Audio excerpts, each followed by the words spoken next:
Bonsoir à tous et bienvenue pour ce troisième rendez-vous du webinaire Histoire du droit 2.0. Alors, ce soir, nous accueillons initialement 4 intervenants. Marie-Laure Leguet ne pourra malheureusement pas être parmi nous, mais j'en profite pour vous remercier pour nous donner de votre temps ce soir pour présenter votre projet. Alors, l'intervention de ce soir, elle s'intitule sur ouvrir un dictionnaire et ses données, retour d'expérience du dictionnaire numérique de la ferme Générale. Je vais vous présenter brièvement chacun. N'hésitez pas à ajouter toute information utile par rapport à ces présentations. Tout d'abord, Thomas Boulu, vous êtes maître de conférence en histoire du droit à l'Université de Strasbourg, membre du laboratoire DRES. Depuis votre thèse sur la relation entre transactions en matière d'imposition indirecte et l'émergence du droit administratif monarchique pour la période moderne, vous avez développé votre spécialité autour de l'histoire de la fiscalité, des finances publiques et de façon plus générale de l'histoire du droit administratif et de l'administration. C'est cette expertise qui vous lie notamment au projet dont nous allons parler ce soir, puisqu'en dehors de cela, vous avez aussi des travaux sur l'histoire du droit pénal et sur les violences commises au sein de l'Église catholique. Valentin de Crâne, vous êtes ingénieur d'études en humanités numériques, rattaché à l'Université de Lille et au laboratoire MESHS.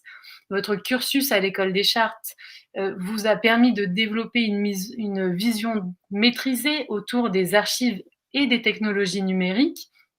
Vous y avez notamment développé la maîtrise de langages techniques tels que Python, XML ou HTML5. C'est cet apport précieux que vous offrez au projet du dictionnaire numérique de la ferme Générale. Vous êtes également agrégé d'histoire après avoir approfondi l'histoire médiévale au sein de l'Université de Lille. Enfin, Cédric Gliner, vous êtes professeur en histoire du droit à l'Université de Picardie et directeur du laboratoire CEPRISCA.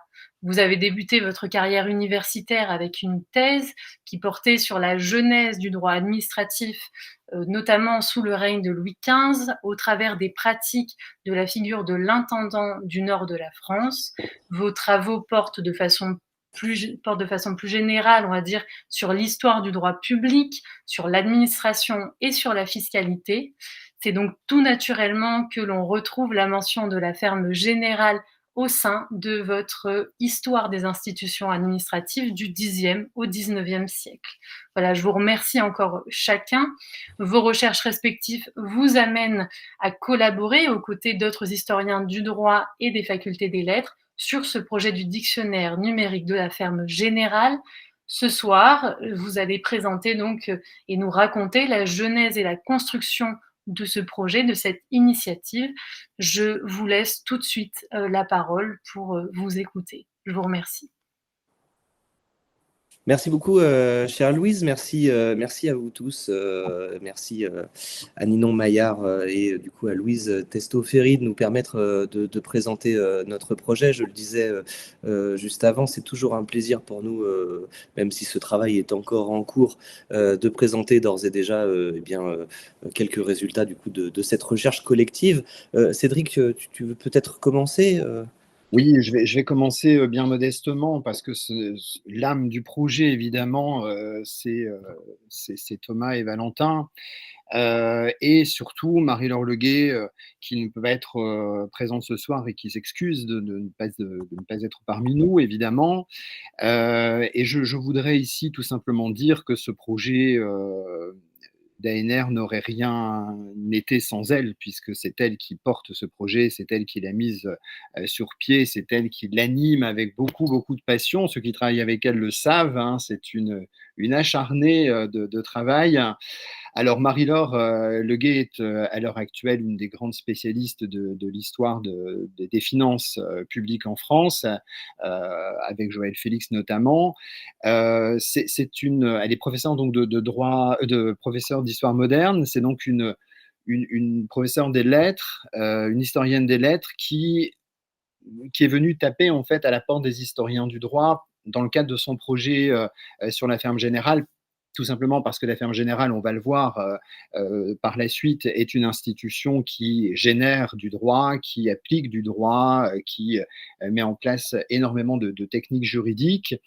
Et Marie-Laure, en fait, est connue, je pense, par la plupart des historiens du droit pour ses travaux sur les finances. Je ne rappellerai pas son ouvrage sur l'abbé Terray, je ne rappellerai pas son ouvrage sur l'histoire de l'argent à l'époque moderne, ni celui sur la banqueroute de l'État royal, et je ne rappellerai pas non plus son ouvrage magnifique sur les États provinciaux dans la construction de l'État moderne. Et simplement, ce que je voudrais rappeler ici, c'est que Marie-Laure anime ce projet sur la Ferme Générale, qui est pour elle un second projet ANR, puisque elle a déjà animé un projet ANR qui avait été absolument remarquable, extraordinaire sur la comptabilité publique. J'avais eu la chance, étant jeune maître de conférence à l'époque, d'être associé à ce projet qui avait donné pour résultat l'écriture d'un dictionnaire de la comptabilité publique qui fait aujourd'hui référence et qui fera, je pense, référence encore longtemps pour les historiens des lettres, mais également et peut-être surtout pour les historiens du droit. Alors, la participation des historiens du droit au second projet ANR Ferme Générale montre l'ouverture nécessaire de nos deux disciplines, histoire des lettres et histoire du droit, ont besoin de se tenir la main sur ce genre de projet.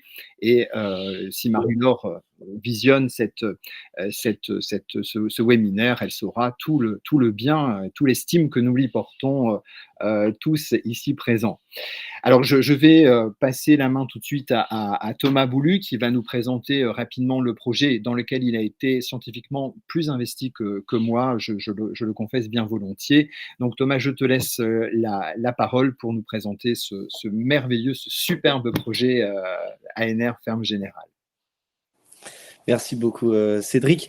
Oui, alors en quelques mots et avant de rentrer dans des débats peut-être un peu plus techniques sur le dictionnaire en tant que tel, le projet du dictionnaire numérique de la Ferme Générale, du coup pour lequel eh bien, vous nous invitez aujourd'hui, s'inscrit dans un projet qui est un projet plus large, qui est le projet intitulé Ferme G, qui eh bien, réunit 6 chercheurs principalement, réunis autour de 5 laboratoires. Il ne faut pas que j'en oublie, l'IRIS de Lille, de Marie-Laure Leguet, bien entendu, le CEPRISCA d'Amiens, de Cédric, le DRES à Strasbourg, le CHAD de Nanterre, avec notre collègue Mathieu Soula, également, que je salue, et enfin le CRESAT, qui est basé à Mulhouse, et qui eh bien, œuvre également donc, au sein de ce projet Ferme G. Le projet a bénéficié dans un premier temps eh bien, du soutien de la mission Droit et Justice. Et puis, Cédric l'a justement rappelé, il a bénéficié également du coup d'une ANR pour une période de 4 ans. ANR qui a été accordée en 2021. Et donc, nous sommes encore dans cette ANR. Hein, je le disais, le projet est en cours, il n'est pas terminé. Le dictionnaire, d'ailleurs, est encore en cours de rédaction. On pourra y revenir. On a décidé de le déposer en ligne, de le rendre accessible, mais ce projet eh bien, continue. Voilà.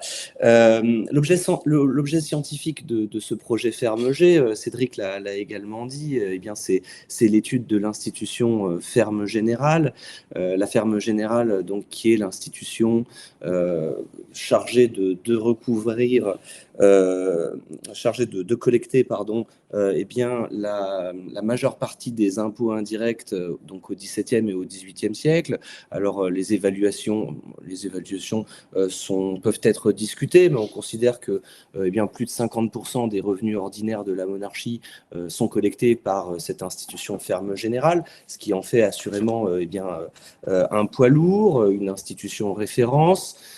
Et en raison de cette importance, eh bien, cette institution intéresse bien entendu les historiens du droit qui s'intéressent à la période, et également eh bien, les historiens des lettres, les historiens de manière générale. Pour les historiens du droit, en quelques mots, pour souligner simplement l'originalité et l'intérêt de cette institution, je dois dire que l'institution eh bien, intéresse plusieurs domaines. Et en fait, en réalité, eh bien, elle peut parler à de nombreux collègues.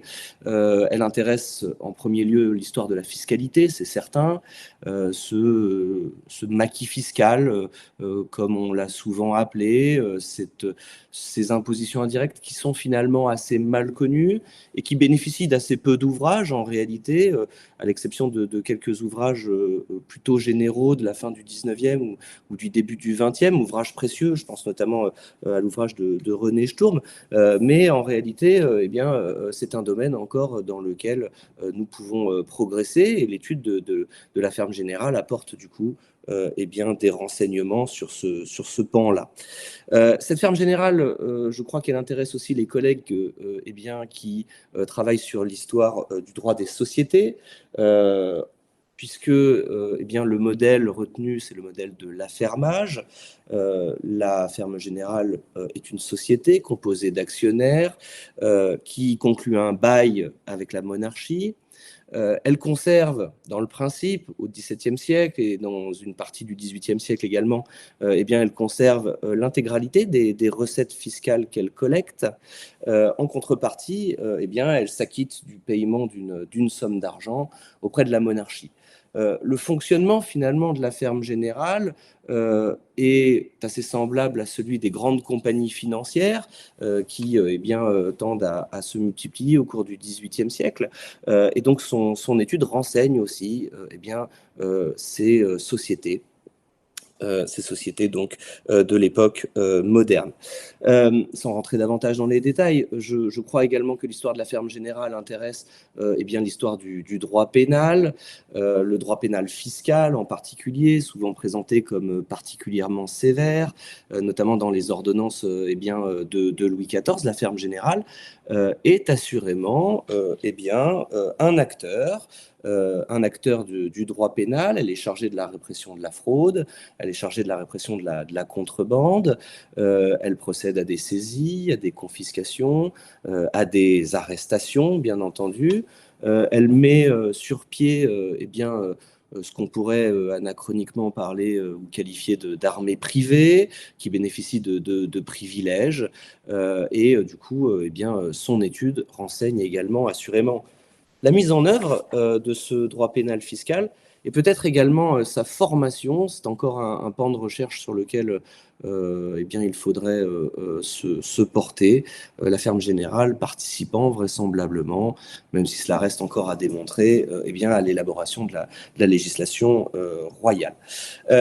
L'histoire de la ferme générale intéresse encore peut-être un autre pan de la recherche en histoire du droit, en particulier l'histoire du droit administratif, qui nous intéresse plus particulièrement, Cédric et moi-même.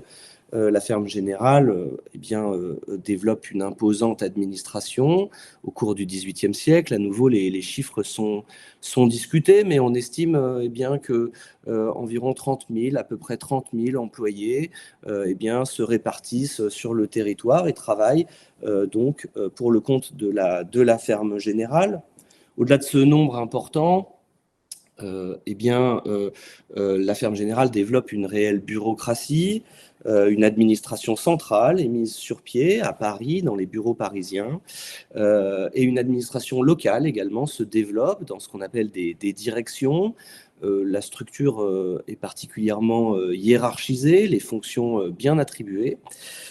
Cette administration, et là je crois que c'est encore un point peut-être un peu plus intéressant encore, eh bien, produit du droit, un droit interne formé par des directives, des circulaires, des délibérations, un droit interne, un droit administratif, un droit de la bureaucratie qui à ce jour fait encore l'objet d'un nombre très peu nombreux, voire d'aucune étude.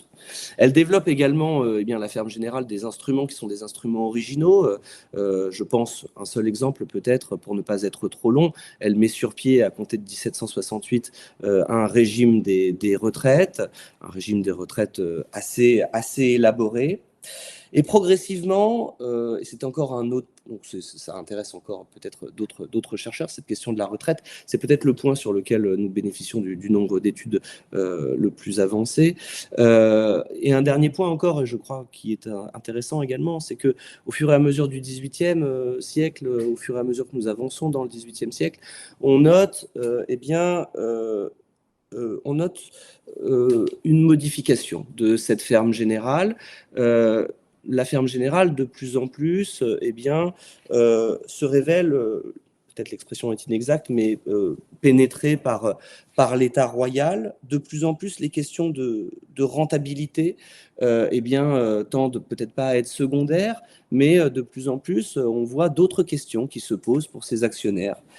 Et aussi d'autres termes qui sont employés, qu'on retrouve dans les archives, des impératifs de justice, des impératifs de conserver l'ordre public, de préserver le commerce, ou encore, et même, et on le voit en particulier à la toute fin de l'Ancien Régime, la nécessité de préserver l'intérêt général pour cette administration qui donc, de plus en plus peut-être devient para-étatique ou prend des parapublics, ou on peut les appeler différemment, prend en tout cas des formes d'administration parallèles. Et donc cette histoire de la ferme générale, je crois qu'elle sert l'histoire du droit administratif, mais de manière générale, elle renseigne aussi plus indirectement peut-être sur cette histoire de l'État monarchique. Voilà, cela, nous en convenions au sein de l'équipe, donc de cet intérêt, et notamment en histoire du droit, et pour autant, je l'ai déjà plus ou moins dit, mais on relève une carence historiographique assez nette, alors que la ferme générale semble être partout. Finalement, bien dans les ouvrages, elle est rarement évoquée, peu d'études qui portent spécifiquement sur la ferme générale ou sur son fonctionnement. Le plus souvent, elles proviennent des historiens des lettres. Alors, quelques ouvrages, il n'y a pas rien, il y a peu, mais il n'y a pas rien. Quelques ouvrages prosopographiques, d'ordre prosopographique en particulier. Je pense à l'ouvrage d'Yves Durand, précieux, sur les fermiers généraux au XVIIIe siècle, publié en 1971, sauf erreur de ma part. Un autre ouvrage court, mais utile, en tout cas qui ouvrait des perspectives de recherche, de Vida Azimi, qui elle est historienne du droit au CNRS, qui était historienne du droit au CNRS, et qui envisage cette fois la ferme générale en effet comme une administration. C'est un ouvrage qui m'était précieux, notamment dans le cadre de ma thèse. Et puis, quelques études réalisé par Jean Clincard. Jean Clincard qui procède notamment à des études locales, en particulier à une étude sur le Hainaut, où il étudie le fonctionnement de la ferme générale, donc au niveau d'une direction, donc au niveau local, l'histoire de la périphérie, bien entendu, renseignant toujours, au moins indirectement, l'histoire de l'administration centrale. Et c'est à peu près tout. C'est à peu près tout, sauf erreur de ma part. Une thèse de Philippe Savoie également sur les tournées des fermiers généraux. Et c'est à peu près tout sur les études qui portent strictement sur la ferme générale et son fonctionnement. Il faut noter, par contre, un nombre très important d'études qui s'intéressent indirectement à la ferme générale. Notamment des articles, articles assez nombreux, voire des ouvrages qui traitent de la contrebande, et qui sont nombreux et qui existent depuis le XIXe siècle. Des recherches aussi portées par les historiens du droit, beaucoup plus institutionnelles, sur le Conseil du roi, qui va s'intéresser du coup de manière indirecte à la ferme générale, sur le Bureau des finances, je pense à notre collègue Karine Deharbes, sur le Bureau du commerce, je pense à la belle thèse de Sébastien Vaugien, et bien entendu également sur les intendances, sur l'intendance bien entendu avec la thèse de Cédric Gliner. À la fin du XXe, au début du XXIe siècle, on note d'autres études, un autre courant, à nouveau plutôt pour le coup chez les historiens des lettres, qui tend à se développer et qui porte sur des études sur les techniques de gestion plutôt, sur l'ingénierie financière également, et qui à nouveau sont précieuses et qui renseignent indirectement du coup sur la ferme générale. c'est un constat donc, dont nous convenions, cette carence. Et donc, le projet FermeG, au départ, est pensé pour pallier cette difficulté. Il envisage, ce projet FermeG, d'étudier la ferme générale de manière pluridisciplinaire, donc en associant l'ensemble des collègues qui ont travaillé ou se sont intéressés de manière directe ou indirecte à cet objet d'étude. Historiens du droit, mais aussi des géographes, et bien entendu, et on en reparlera également, des ingénieurs en humanité numérique pour produire les résultats que nous comptions dresser. Afin de repenser l'étude de la ferme générale, le projet s'articule autour de 4 axes. Le premier axe est ce dictionnaire de la ferme générale, ce dictionnaire numérique pour lequel vous nous invitez à prendre la parole aujourd'hui. Un deuxième axe est intitulé l'Atlas numérique de la ferme générale, puisqu'à ce dictionnaire sera accolé un certain nombre de cartes qui permettra du coup de renseigner également le dictionnaire avec une approche cartographique. Et c'est sur ce point notamment que l'Université de Mulhouse intervient et qu'un certain nombre de cartographes vont travailler plutôt avec Valentin qu'avec moi sur ce point. Et puis un quatrième axe que nous avons intitulé restitution des connaissances qui nous amène du coup à proposer un certain nombre de séminaires. Nous en avons déjà proposé 2, un colloque également, un colloque international qui sera organisé à Bercy les 6 et 7 juin 2024. Et nous venons aujourd'hui de recevoir le programme définitif et l'annonce que je m'apprête donc ce soir ou demain à diffuser à mon tour notamment sur les réseaux sociaux. Je reviens du coup sur le dictionnaire. Au sein de ces 4 axes, donc, le dictionnaire est pensé comme la première étape. Ce dictionnaire, et dès le début, et c'était une volonté de Marie-Laure, à nouveau je m'associe à Cédric Gliner, Marie-Laure est vraiment du coup à l'origine de ce projet, c'est elle qui en a dessiné l'architecture. Ce dictionnaire était pensé dès le début comme un dictionnaire en ligne, un dictionnaire donc numérique. C'est un dictionnaire qui donc à ce jour n'a pas d'équivalent papier, il est uniquement disponible donc sur la toile. C'est un corpus, si l'on peut dire, une base de données. Et en réalité, je vais laisser Valentin nous l'expliquer plus amplement. En réalité, il est beaucoup plus qu'un dictionnaire, puisqu'il produit lui-même de la science. Il est plus qu'un simple dictionnaire papier. Il est plus qu'un dictionnaire papier qu'on aurait mis en ligne. Mais pour le réaliser, il fallait, je crois, un expert, il faut le dire, puisqu'il fallait procéder à un certain nombre d'encodages, encoder les notices, modéliser, procéder à une modélisation. Et c'est là-dessus que Valentin nous a été particulièrement précieux. Et ce projet, bien entendu, n'aurait pas pu être ce qu'il est aujourd'hui sans son intervention. Et peut-être que Valentin, peut-être que tu peux nous en dire davantage sur ces points techniques. Oui, bien sûr. Merci beaucoup Thomas pour cette présentation et pardon. Oui, voilà. Oui, donc merci beaucoup Thomas. Je vais vous partager tout de suite mon écran pour vous transmettre quelques informations supplémentaires et puis par la suite, je vous présenterai plus concrètement le dictionnaire en action, si je puis dire, tel qu'il est actuellement.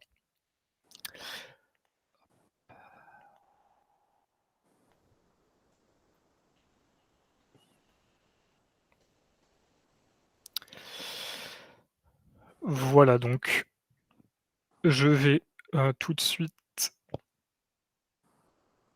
vous présenter donc plus en détail les enjeux un peu plus techniques et relevant de l'ingénierie de la donnée associée à ce dictionnaire. Avant d'entrer dans les détails, je me permets une petite excursion pour vous présenter, vous expliquer mon positionnement dans ce projet et encore une fois, on va encore en revenir à Marie-Laure Leguet puisqu'elle a été aussi l'initiatrice de cette réflexion sur l'aspect données de la recherche et production d'un dictionnaire qui, Thomas l'a très justement mentionné, est nativement numérique. Puisque donc initialement, ce projet qui a progressivement germé dans l'esprit de Marie-Laure, puis après s'est concrètement développé au cours de ce projet ANR, eh bien, a été pensé avec une dimension très concrète de réflexion sur la qualité des données et l'ouverture des données. C'est ce point, ce fil rouge que je vais tirer au cours de cette présentation. Avant d'entrer dans le déroulé de ce que je vais vous expliquer, pour ma part, je suis arrivé au début, on va dire, du projet ANR, dans le cadre d'un stage, tout d'abord, qui s'est concrétisé par un travail plus approfondi par la suite au sein de l'ANR, où j'ai pu travailler en tant qu'ingénieur d'études chargé du traitement des données scientifiques. Et comme l'a évoqué Thomas, c'est à ce titre que j'ai pu mettre en place l'aspect traitement de la donnée, ingénierie de la donnée. Je me permets de mentionner aussi le travail de recherche de prospective qui avait été développé par mes prédécesseuses au sein de la Mèche, Victoria Le Fournet, notamment, qui avait commencé à développer cette réflexion sur la structuration des données, ainsi que Florence Perret sur l'aspect plus graphique du dictionnaire. Donc entrons concrètement, et en premier lieu, il me semble essentiel d'expliciter le positionnement de cet axe du dictionnaire au sein du projet, comme l'a rappelé Thomas. En tant qu'ingénieur d'études en humanité numérique, qui bénéficie d'une double formation en histoire et en sciences des données, je me suis positionné autant que possible à l'interface des besoins de la recherche et des enjeux techniques en termes d'ingénierie de la donnée. Rappelons que dans un premier temps, le dictionnaire a d'abord eu une existence ou une sorte de pré-existence, si je puis dire, puisqu'il s'est constitué autour d'un carnet hypothèse. Initialement, les premières notices ont été déposées dans un carnet hypothèse.org que vous connaissez sans doute. Cependant, on a très vite remarqué certaines limites assez évidentes, surtout dans le cadre du projet ANR, puisque si ces premières notices déposées sur le carnet hypothèse étaient très rapidement accessibles, faciles à mettre en place, force est de constater qu'elles respectaient difficilement le credo FAIR de l'ANR, ce grand principe de l'ouverture et de la science ouverte, qui est un phare, si je puis dire, pour les projets ANR qui traitent des données numériques, donc à savoir cet acronyme anglais qui considère que des données ouvertes sont des données qui sont findable, faciles à trouver, accessible, interopérable et reusable, réutilisable. Donc, fort de ce constat des limites que pouvait présenter un simple carnet hypothèse, c'est ce travail de prospective qui a été mis en place et qui a progressivement donné lieu à une réflexion sur la mise en place d'un dictionnaire numérique. Donc dès lors, l'un des premiers enjeux a été l'ouverture des données produites et leur interopérabilité. Et cette mise à disposition des données produites devait aller de pair avec le développement d'une application web répondant aux besoins du projet, que ce soit en matière d'édition, de mise à disposition des données, mais aussi de possibilités de recherche. L'idée était aussi d'avoir différentes portes d'entrée, si je puis dire, dans le dictionnaire, et c'est ce point que je vais pouvoir expliciter plus en détail. Donc je propose un retour ici un peu critique sur le travail que l'on a pu mettre en place en termes d'ingénierie de la donnée autour de 3 étapes clés, autour de la modélisation des données. Je vais revenir plus concrètement sur ce qu'on entend par modélisation, sur la structuration et l'encodage des notices, concrètement comment on passe d'un document Word où les notices sont rédigées par le collège d'historiens et d'historiens du droit à un dictionnaire numérique. Et dans un dernier temps un peu plus conclusif, je reviendrai sur ce qu'apportent concrètement, du moins à mon sens, les humanités numériques au projet. Donc, dans un premier temps, il me semble intéressant de revenir sur l'importance de la modélisation des données et de la modélisation du dictionnaire. Donc, avant d'entrer plus concrètement dans le développement technique du dictionnaire, il nous faut peut-être rappeler que un préalable indispensable à toute conduite de projet en humanité numérique et plus généralement de projet informatique, quelle qu'il soit son ampleur d'ailleurs, est cette phase tripartite, si je puis dire, de modélisation des données.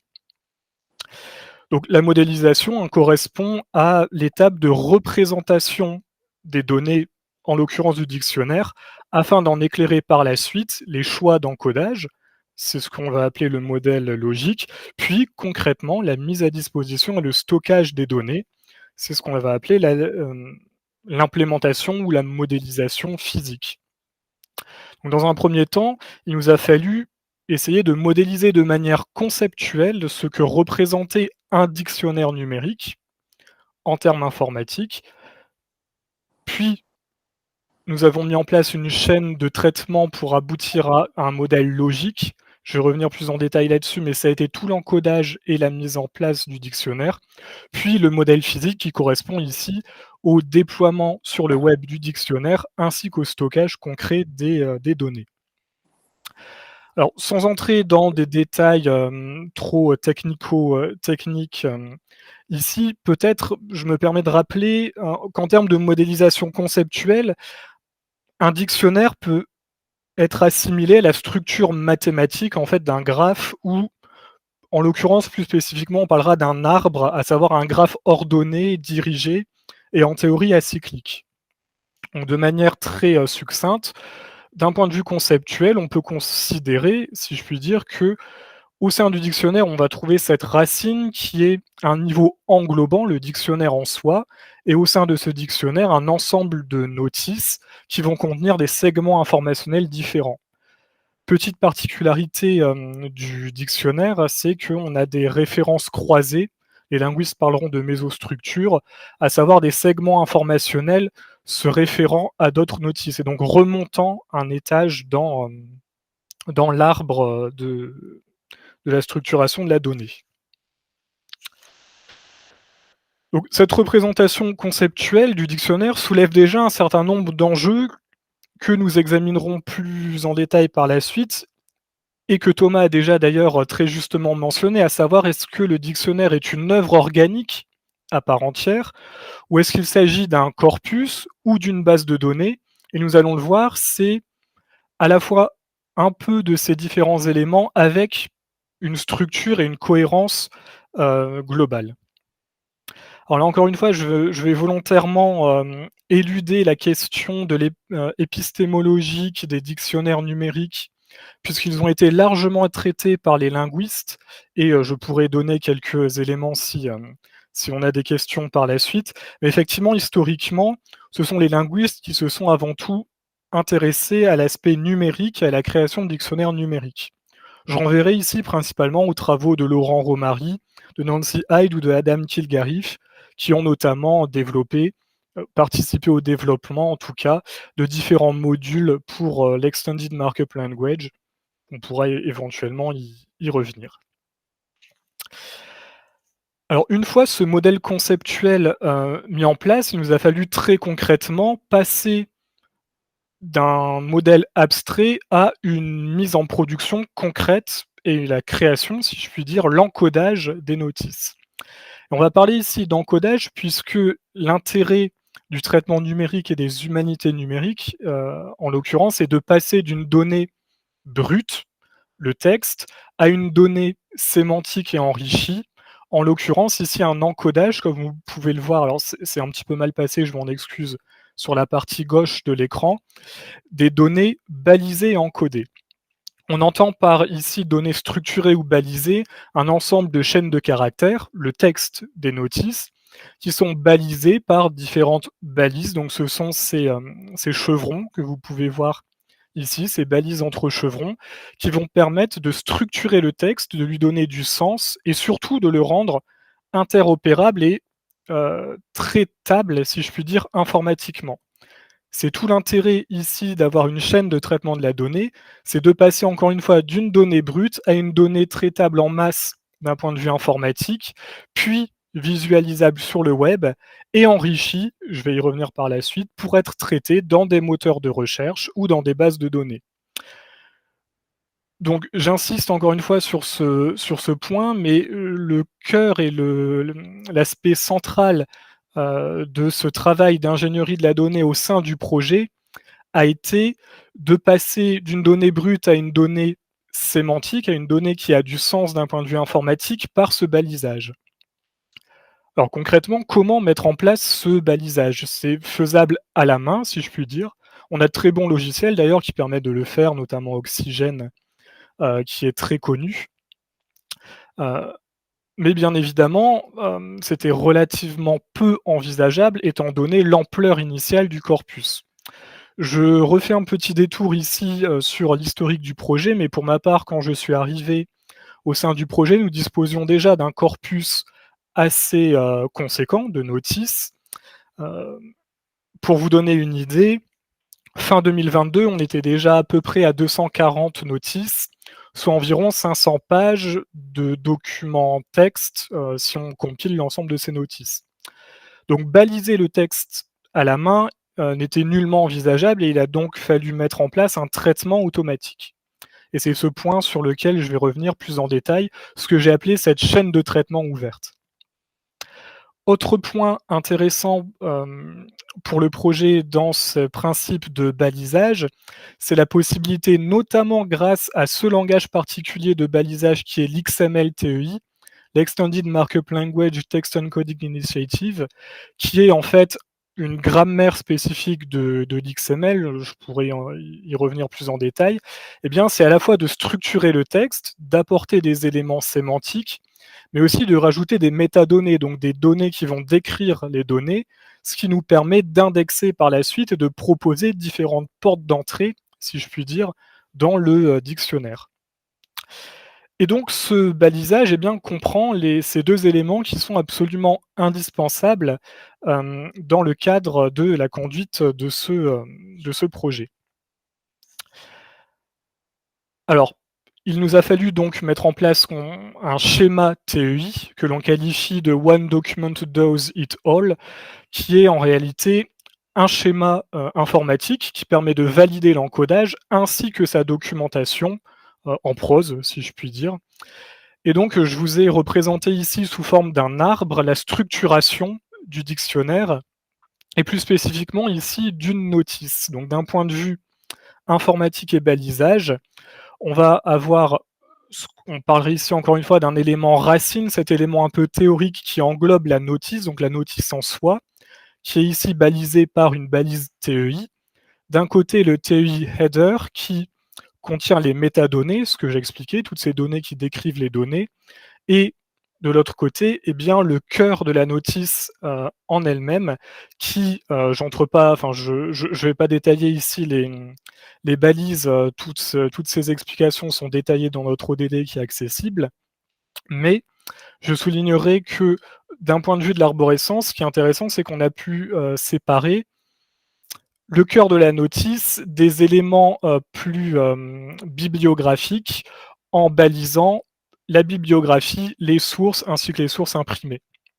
Et bien tout ça, c'est ce qui nous permet ensuite de produire un certain nombre d'index et c'est ce que je vous présenterai juste après en naviguant dans le dictionnaire.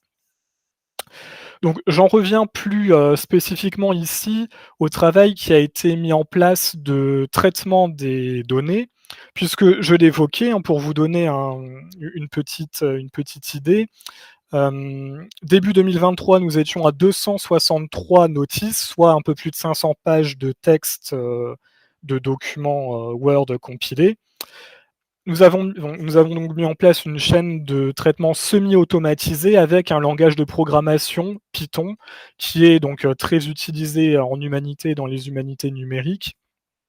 Je ne vais pas entrer dans les détails du fonctionnement, mais l'idée c'est de pouvoir capturer les chaînes de caractères, donc les morceaux de texte nous intéressant, pour les baliser automatiquement. Donc l'idée, c'est que je vais récupérer le titre automatiquement et je vais pouvoir ajouter de manière semi-automatique les balises pour accélérer cette phase de balisage qui n'était encore une fois nullement envisageable à la main. C'est tout ce dans la chaîne de traitement, donc c'est tout ce que j'ai appelé ici le script d'encodage Python. On a fonctionné avec 2 méthodes, des regex, donc des regular expressions, des expressions régulières qui sont un langage mathématique, alors non pas universel, mais très répandu dans les sciences informatiques, qui permet tout simplement de capturer des chaînes de caractères avec des expressions logiques.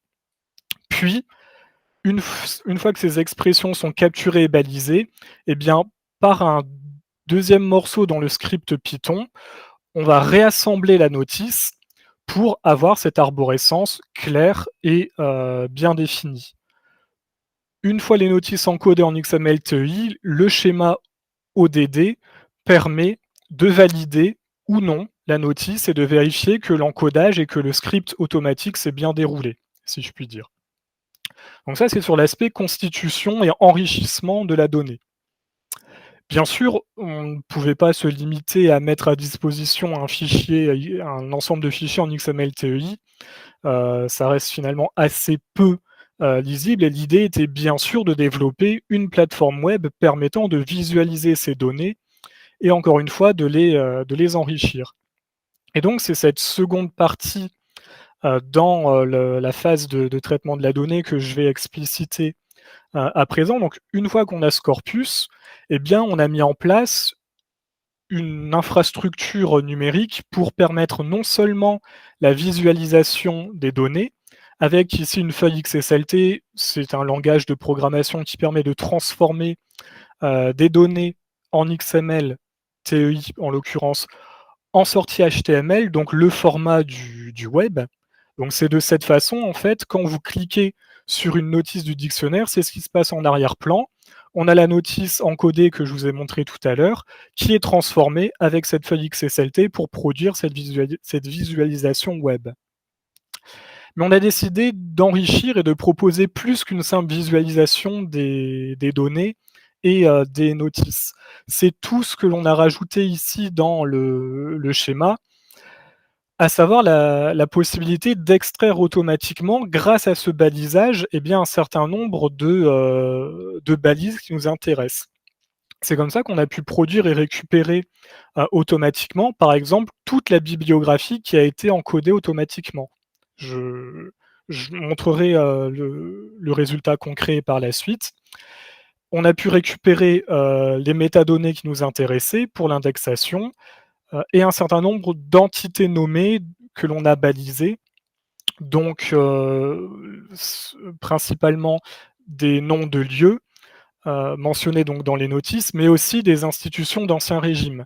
Et ça a été ici un travail assez important de vérifier que l'encodage était correct pour pouvoir générer un index lui aussi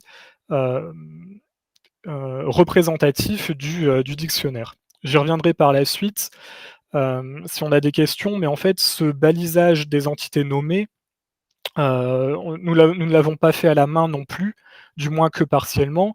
Nous avons utilisé un script d'intelligence artificielle avec Spacy, qui est une librairie particulière du langage Python, pour entraîner un algorithme à reconnaître lui-même les mentions de lieux et les mentions d'institutions d'Ancien Régime pour accélérer encore une fois ce processus d'encodage.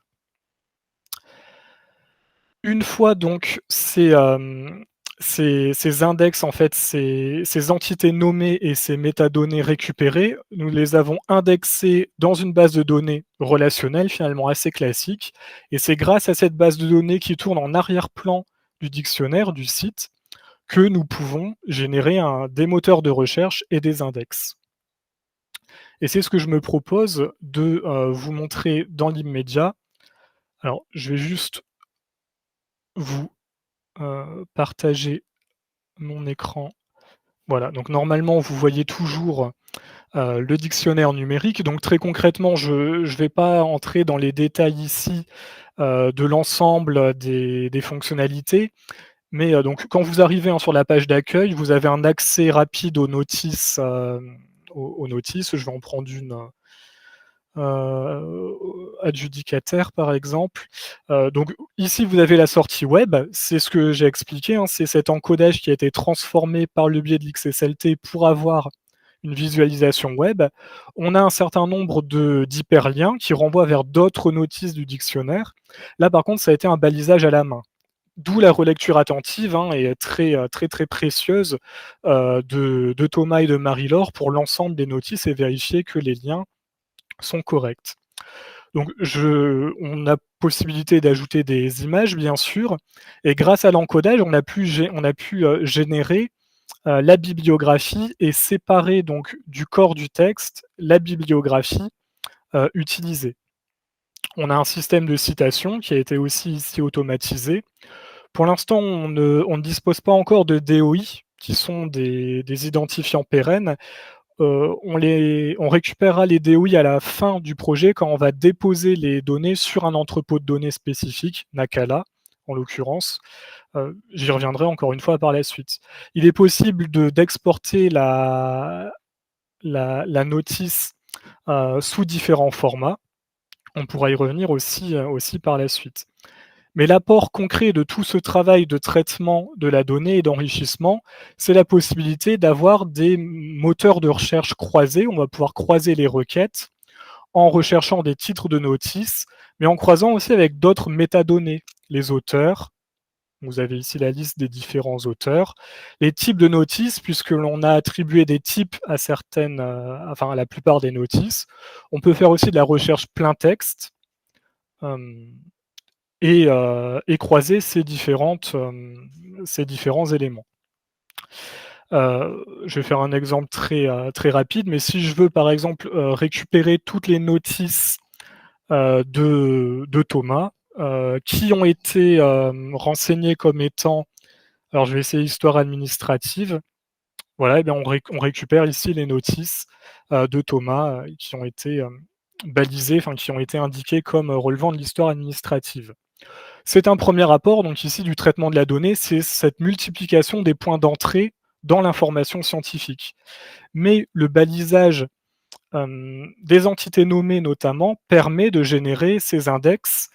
Donc ici par exemple l'index toponymique, alors qui est encore à retravailler, je vous l'accorde, et je travaille encore sur la mise en forme graphique de l'index. Mais ici nous avons toutes les localités, en fait toutes les entités nommées spatiales, donc les toponymes, les bureaux et les brigades, qui sont mentionnés dans notre corpus de notices et qui renvoient vers les notices correspondantes, avec un petit moteur de recherche ici. Donc on a séparé les toponymes des institutions, des organisations à part entière, en fait les provinces principalement.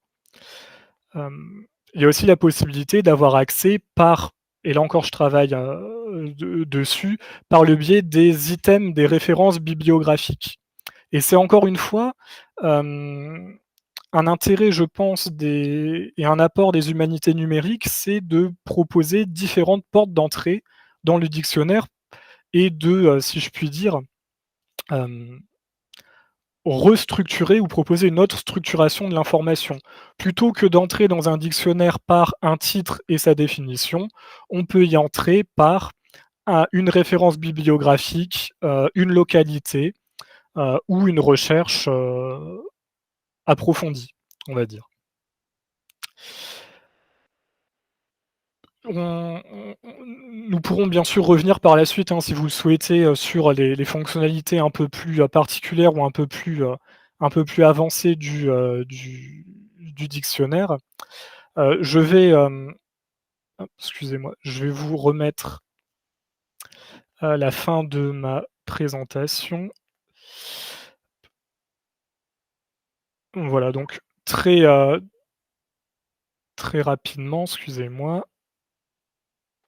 Je vais vous repartager mon écran.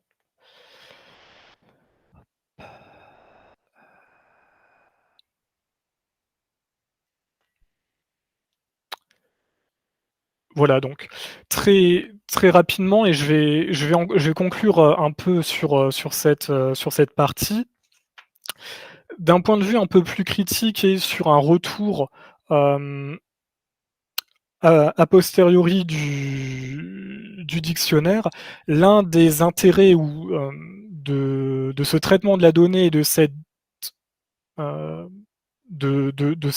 comment dire, du travail en humanité numérique qui a été fait, eh bien c'est, comme je l'ai expliqué, la possibilité d'avoir différentes entrées dans l'information scientifique, mais aussi de pouvoir proposer un certain nombre de visualisations du dictionnaire et des pratiques aussi d'écriture scientifique contemporaine.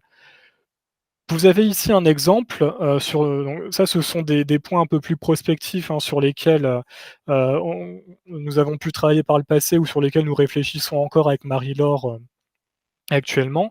Mais vous avez par exemple ici une visualisation par graphe des notices de la lettre A et des hyperliens entre ces notices. Donc par exemple, vous avez ici la notice aide qui est reliée par ces hyperliens que je vous montrais tout à l'heure à un ensemble d'autres notices. Et cette visualisation par graphe de connaissances est aussi assez intéressante puisqu'elle nous permet de voir par exemple différents clusters, si je puis dire, de notionnels. Et donc c'est aussi l'un des intérêts de ce traitement de la donnée, c'est de passer à une lecture proche, si je puis dire, du dictionnaire vers une lecture plus distante. Oui, voilà, effectivement. Enfin, je vois certaines personnes qui parlent de Gephi dans le chat. C'est tout à fait, c'est tout à fait l'idée. Et donc, c'est aussi cet intérêt des humanités numériques, c'est peut-être de proposer un autre regard, et nous pourrons y revenir au cours de la discussion, sur le dictionnaire. Puisque, avec ces différentes visualisations, ce que l'on peut essayer de assez modestement apporter au projet, c'est aussi un renversement de la perspective, puisque ce dictionnaire qui est, somme toute, le livrable technique, si je puis dire, du projet, devient aussi, là encore assez modestement, un objet de réflexion à part entière. Et c'est ce que l'on évoquait tout à l'heure. Est-ce qu'il s'agit d'un corpus ou d'un dictionnaire organique ou d'une base de données? C'est aussi cette réflexion qui est en cours et qui est nourrie par ces différentes visualisations. Un dernier point qui peut être intéressant à mentionner dans le cadre de ces visualisations, c'est la production de différentes visualisations peut-être plus heuristiques qui peuvent aussi nous renseigner sur bien, le vocabulaire employé dans ce dictionnaire. Et vous avez ici un nuage de mots pondéré sur l'ensemble du dictionnaire en date de septembre 2023. Et l'idée, voilà, c'est de pouvoir avoir une visualisation de ces différentes notions au sein du dictionnaire. Là, encore une fois, on est sur un aspect vraiment plus heuristique pour terminer. Alors pour conclure, je dirais que le dictionnaire reste encore à ce jour, bien sûr, un travail en cours, puisque, comme l'a évoqué Thomas, nous avons encore des notices qui sont en cours de rédaction ou de réflexion. Il y a encore, vous l'avez vu, un travail que l'on continue d'effectuer sur l'aspect plus graphique du dictionnaire, sur la navigation dans le dictionnaire. Et il reste aussi tout l'aspect mise à disposition des données, puisque à l'issue de ce travail pour cet axe du dictionnaire, nous allons mettre à disposition l'ensemble du corpus, encodé et au format texte, sur l'entrepôt de données Nakala, l'entrepôt de données géré par Humanum, qui est labellisé par le ministère pour justement les sciences humaines et sociales. Dans un dernier temps, il est peut-être aussi intéressant d'avoir une idée de la façon dont les personnes et les utilisateurs et utilisatrices s'emparent du dictionnaire.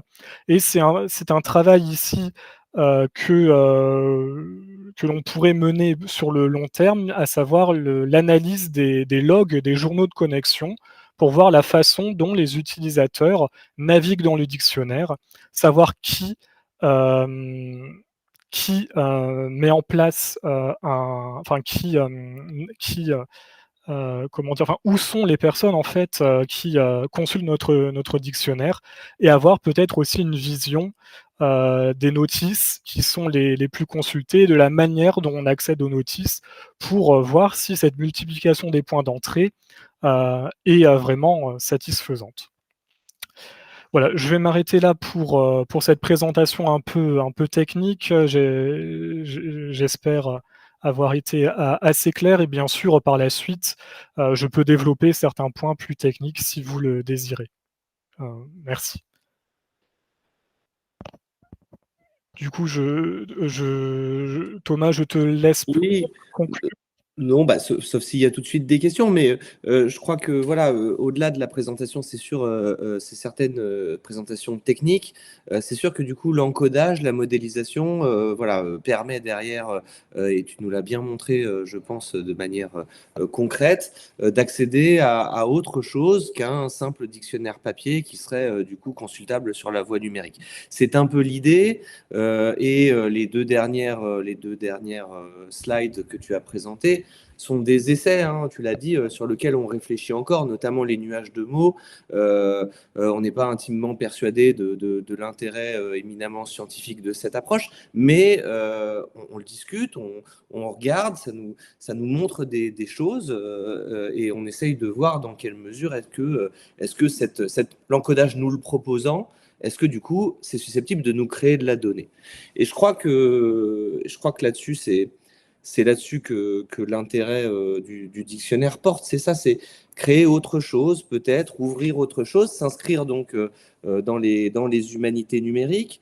Le fait de proposer un dictionnaire numérique, mais je ne parlerai pas longtemps, mais le fait de proposer un dictionnaire numérique nous permet aussi tu l'as dit Valentin, de compiler une somme de connaissances qui est d'ores et déjà, alors que le projet n'est pas terminé, une somme de connaissances assez importante. Moi, j'ai compté 280 notices, près de 500 pages Word, tu l'as dit, 23 auteurs à ce jour, dont 10 historiens du droit. C'est déjà, alors qu'on attend et qu'on espère encore un certain nombre de notices, notamment en histoire du droit des sociétés, je me permets de faire un appel pour ceux qui seraient intéressés. Mais c'est déjà du coup une somme qui est une somme importante. J'ai vu effectivement également sur le relevé 700 cotes archivistiques et 1200 références à des sources imprimées, c'est les notes que je m'étais mises, qui en réalité, et c'est aussi ça l'intérêt, en associant des collègues qui proviennent, qui ont des objets d'études qui sont différents, ce sont des cotes archivistiques qui portent sur des fonds qui sont relativement différents. Je l'ai dit, bureau du commerce, intendance, moi j'ai beaucoup travaillé sur le Conseil du roi, on a une vraie diversité, une vraie somme que le numérique nous permet je crois, de mieux appréhender. Au-delà de ça, ce numérique, et on s'en... Alors moi, j'ai un peu découvert les humanités numériques avec Valentin et avec toute l'équipe. Au-delà de ça, on se rend compte assez rapidement des... Alors, je ne vais pas faire un plaidoyer pour les humanités numériques nécessairement, mais on se rend compte vraiment du coup de plusieurs avantages. Les délais de publication, par exemple, enfin, on n'en a pas, ou en tout cas, c'est des délais très courts qui sont simplement soumis du coup aux relectures auxquelles on s'astreint.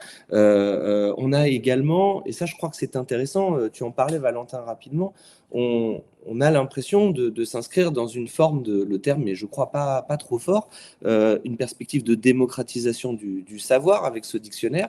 Ce dictionnaire, effectivement, il est ce qu'on appelle en open access, donc il est entièrement accessible.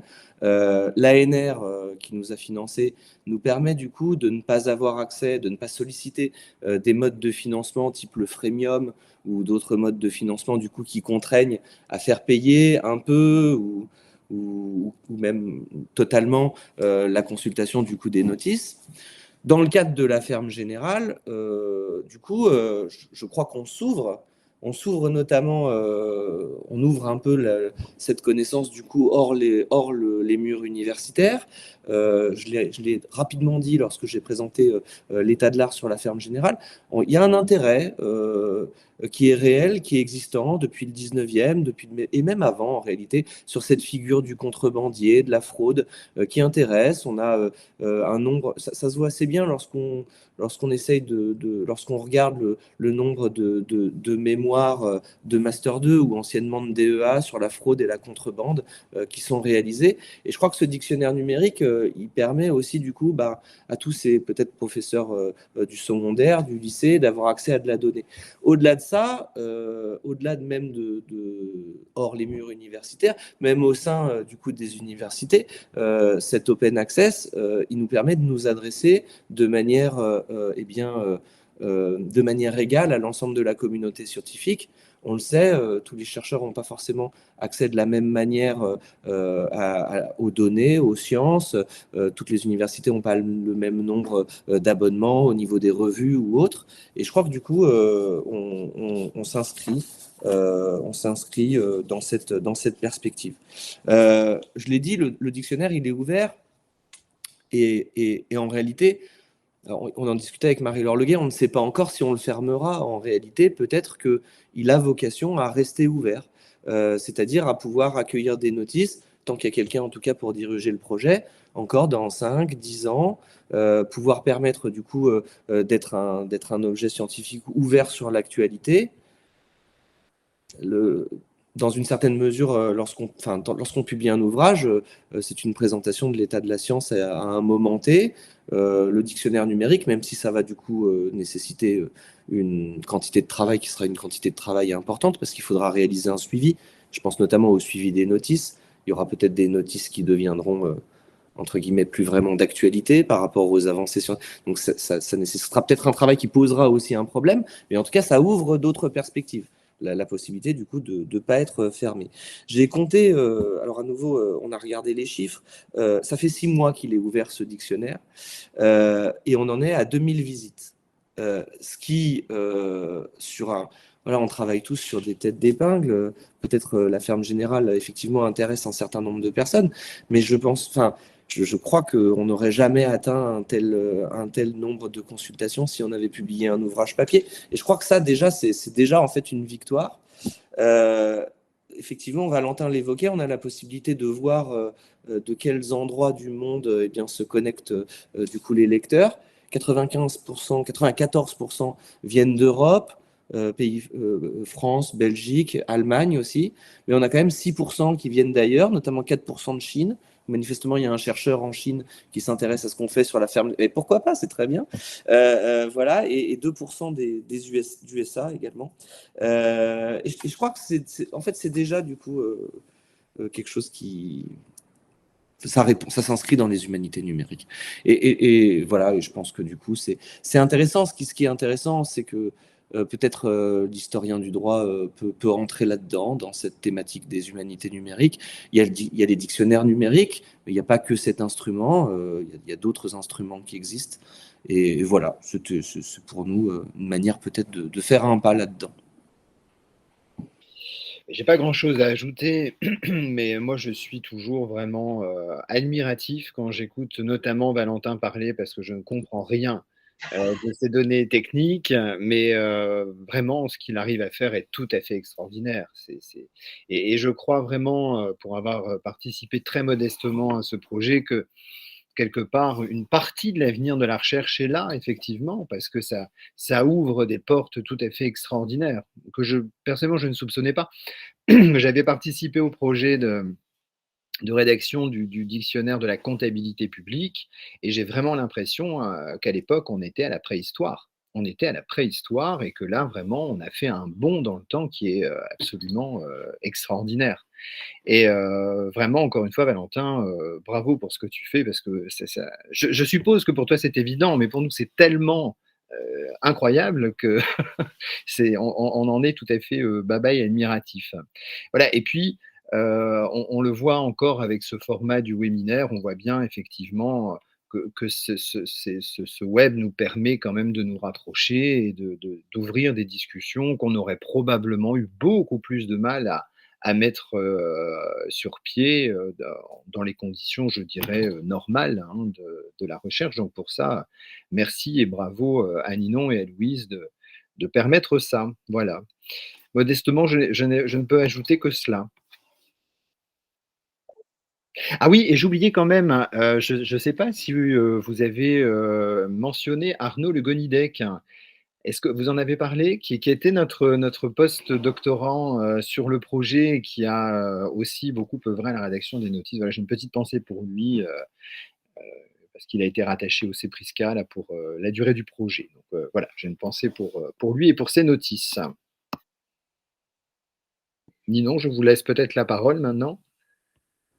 Oui, merci. J'ai levé la main, donc parce que évidemment que ce projet suscite chez moi de multiples questions directement qui intéressent directement le projet que j'essaie de mener à bien. Et j'ai un certain nombre de questions très précises. La première question concerne la construction de l'index.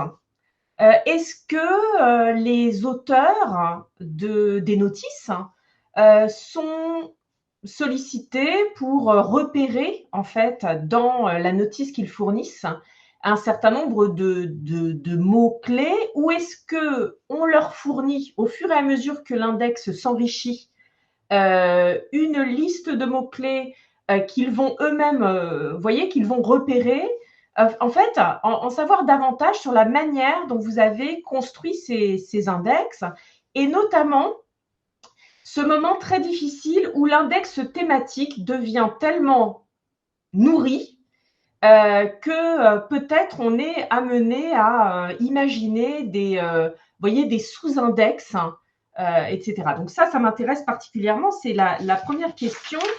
Et ma deuxième question est une question aussi très intéressée. Vous parlez des données balisées, et je chercherais, moi, à baliser non pas du texte, mais des images animées. Et j'ai une piste vers un collègue d'ailleurs de Nanterre qui a développé un outil numérique de fouille dans les images en mouvement. Mais je me posais la question, est-ce que vous avez d'autres pistes sur ce balisage d'images fixes ou d'images animées? Voilà mes deux questions. Oui, je vais peut-être répondre dans un premier temps sur un point un peu plus technique, et puis je vous laisserai Thomas et Cédric éventuellement compléter.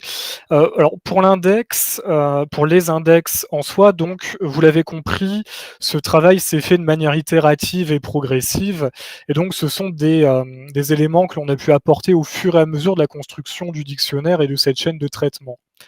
Donc tout cela a été fait en fait a posteriori de la rédaction des notices par à la fois donc comme j'ai pu le mentionner, un balisage par le biais d'un script d'intelligence artificielle, Spacy notamment, qui permet d'entraîner, de récupérer un certain nombre de données, donc ici les entités nommées, puis des corrections à la main. Donc ça s'est fait, si je puis dire, dans la phase vraiment de traitement de la donnée à part entière. Et donc c'est un cas un peu particulier dans notre traitement, si je puis dire. Donc cette question de l'index, je la laisse un peu pour l'instant en suspens. On pourrait bien évidemment rediscuter si vous souhaitez par la suite. Pour la question des images animées, alors je dois bien avouer que c'est beaucoup moins mon domaine de spécialité. Cela dit, il me semble qu'il existe, notamment par le biais de l'infrastructure de recherche Humanum, qui coordonne donc les humanités numériques au niveau national et pas mal de projets de recherche, différents consortiums qui travaillent sur cette question des images. Alors, ils ont été relabellisés récemment, donc je ne veux pas dire n'importe quoi au niveau des noms, mais on en a un nouveau qui a été mis en place, Pictor IA, je vous l'écrirai dans le chat, Pictoria en fait, qui joue sur un Pictor IA pour intelligence artificielle, qui travaille ici sur l'aspect image et intelligence artificielle. Et on a aussi d'autres consortiums qui ont développé des outils comme Celluloid notamment, qui permet de faire de la notation de vidéos. je ne sais pas si ça correspond vraiment à vos besoins, mais l'idée, c'est d'avoir un logiciel open source, libre, gratuit, adapté aux besoins de la recherche universitaire et qui a déjà fait ses preuves, notamment, alors il me semble, en sociologie. Voilà, je botte un peu en touche sur la question des images animées. Non, bah, vous bottez pas en touche puisqu'on avait la même première piste, Pictoria, mais j'ai bien noté celluloïd. Thomas ou Cédric, pour la question des index, hein, est-ce que vous pouvez m'en dire un peu davantage? Est-ce que vous-même, vous avez repéré des mots, contribué d'une manière ou d'une autre à l'imagination et à la création de cet index? Je peux prendre la parole. Oui, non, Valentin le laissait entendre, ça s'est fait de manière assez empirique en réalité. On a commencé par identifier du coup des termes qui nous paraissaient parmi les plus importants. Et puis au fur et à mesure qu'on relisait des notices, on se rendait compte que certains autres termes auraient pu être balisés. On rajoutait également des index. Il y avait des index qui étaient prévus dès le départ, comme l'index par exemple des lieux, parce qu'il y avait l'atlas derrière qui était attendu. Par contre, par exemple, l'index sur histoire administrative, histoire judiciaire, histoire sociale, ce type d'index-là, eh bien, c'est construit a posteriori. Et donc, effectivement, ça demande un peu de travail puisque ça demande derrière de reprendre les notices. Nous, ce qu'on demandait aux auteurs, c'était uniquement du coup de nous désigner une catégorie, donc histoire financière, histoire administrative. On avait comme ça 5-6 catégories, je ne me rappelle plus exactement du nombre de catégories qu'on proposait aux auteurs. Par contre, pour les balisages des termes, c'est nous qui, à la main, le relecteur, signalait par une astérix à côté du terme eh bien, le terme qu'il convenait pour Valentin d'encoder, et ensuite on l'adressait à Valentin et Valentin réalisait ensuite l'encodage. Est-ce qu'on peut dire que c'était plus ou moins ça? Voilà. Je ne sais pas si Cédric, tu voulais rajouter quelque chose? Non, mais je crois que ça se fait d'une manière assez naturelle. En fait, en rédigeant une notice, on se rend bien compte qu'il y a des mots qui sont peut-être plus importants que d'autres, tout simplement. Enfin, oui, empirique. Je pense que c'est le terme qui convient. Et juste pour terminer sur cette question des index et des mots-clés, on est bien d'accord, Valentin, quand vous évoquez attendez, j'ai oublié les hyperliens, et ce sont des rebonds qui permettent d'établir des passerelles entre différentes notices, c'est ça? Tout à fait, oui. Ce sont ces hyperliens qui ont été balisés, notamment au sein des notices, ce qui D'accord. permet de les générer quasi automatiquement, on va dire, par la suite, oui.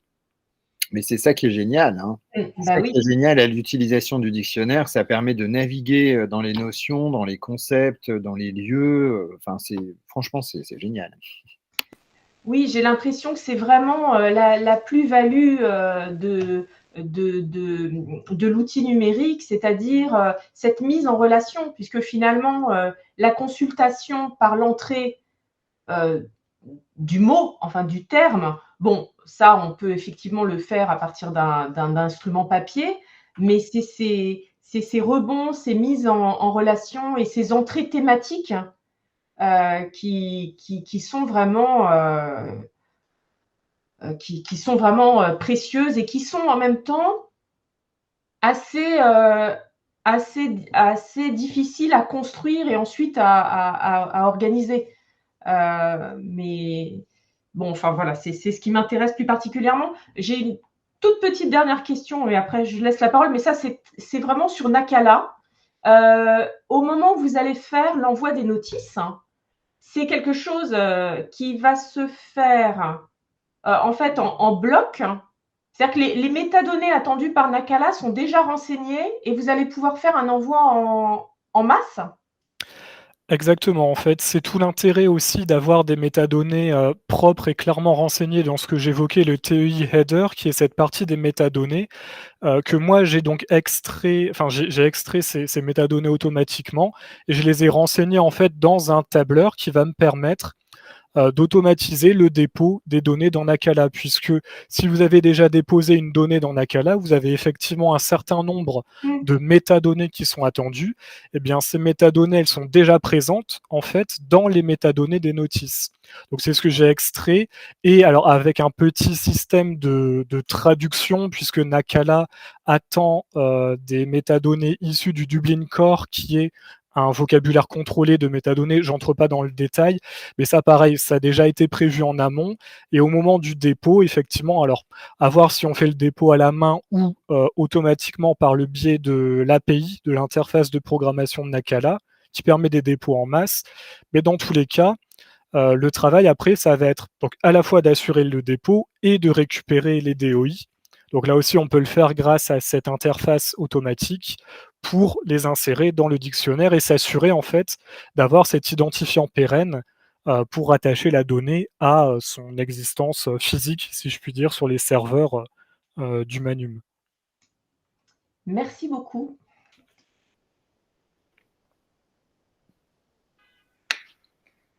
Allez-y, Mathias, hein, n'hésitez pas à prendre la parole. Donc, on est dans la phase de questions, donc je vous en prie.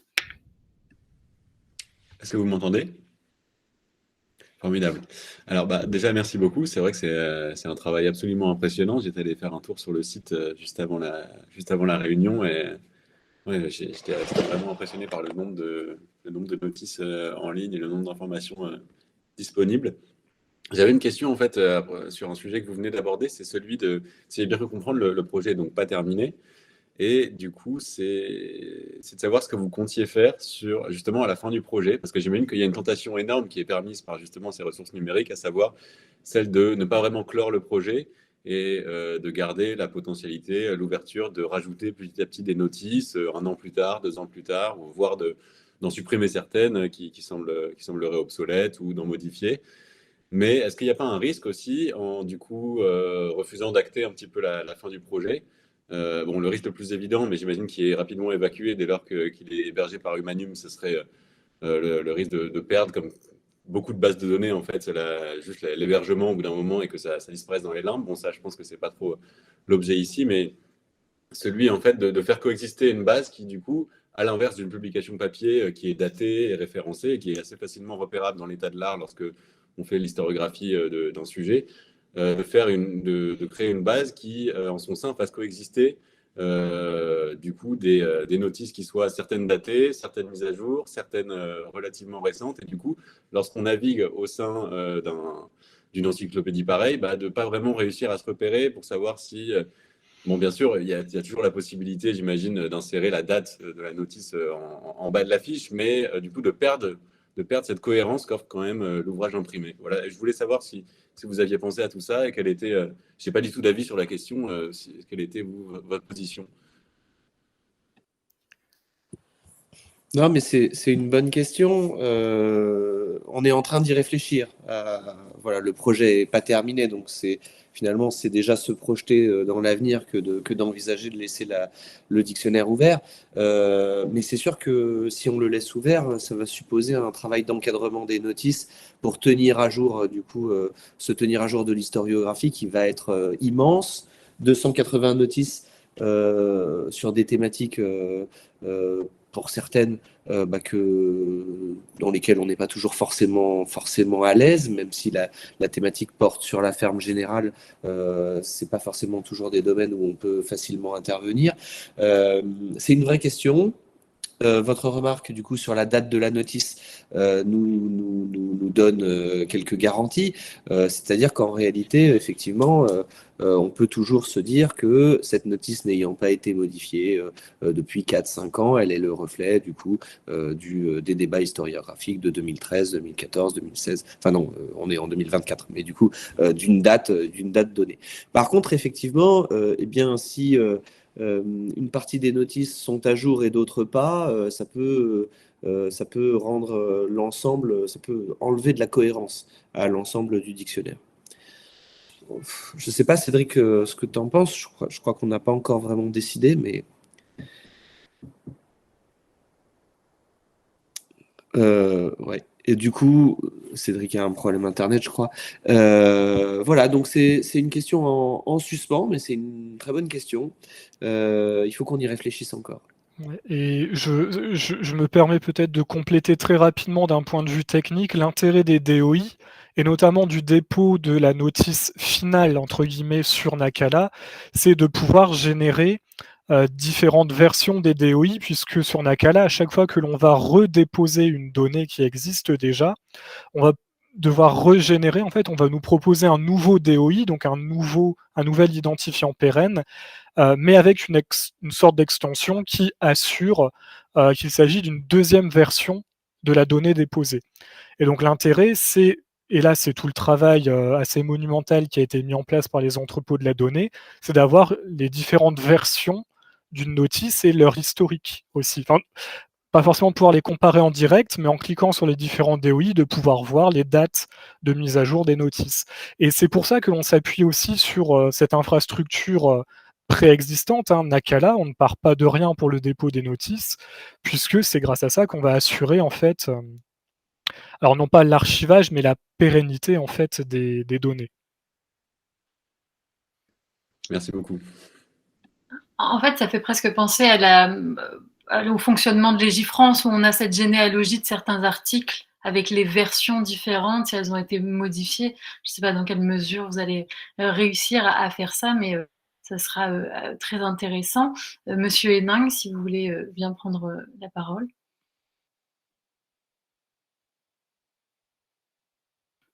On ne vous entend pas, Monsieur Hénin.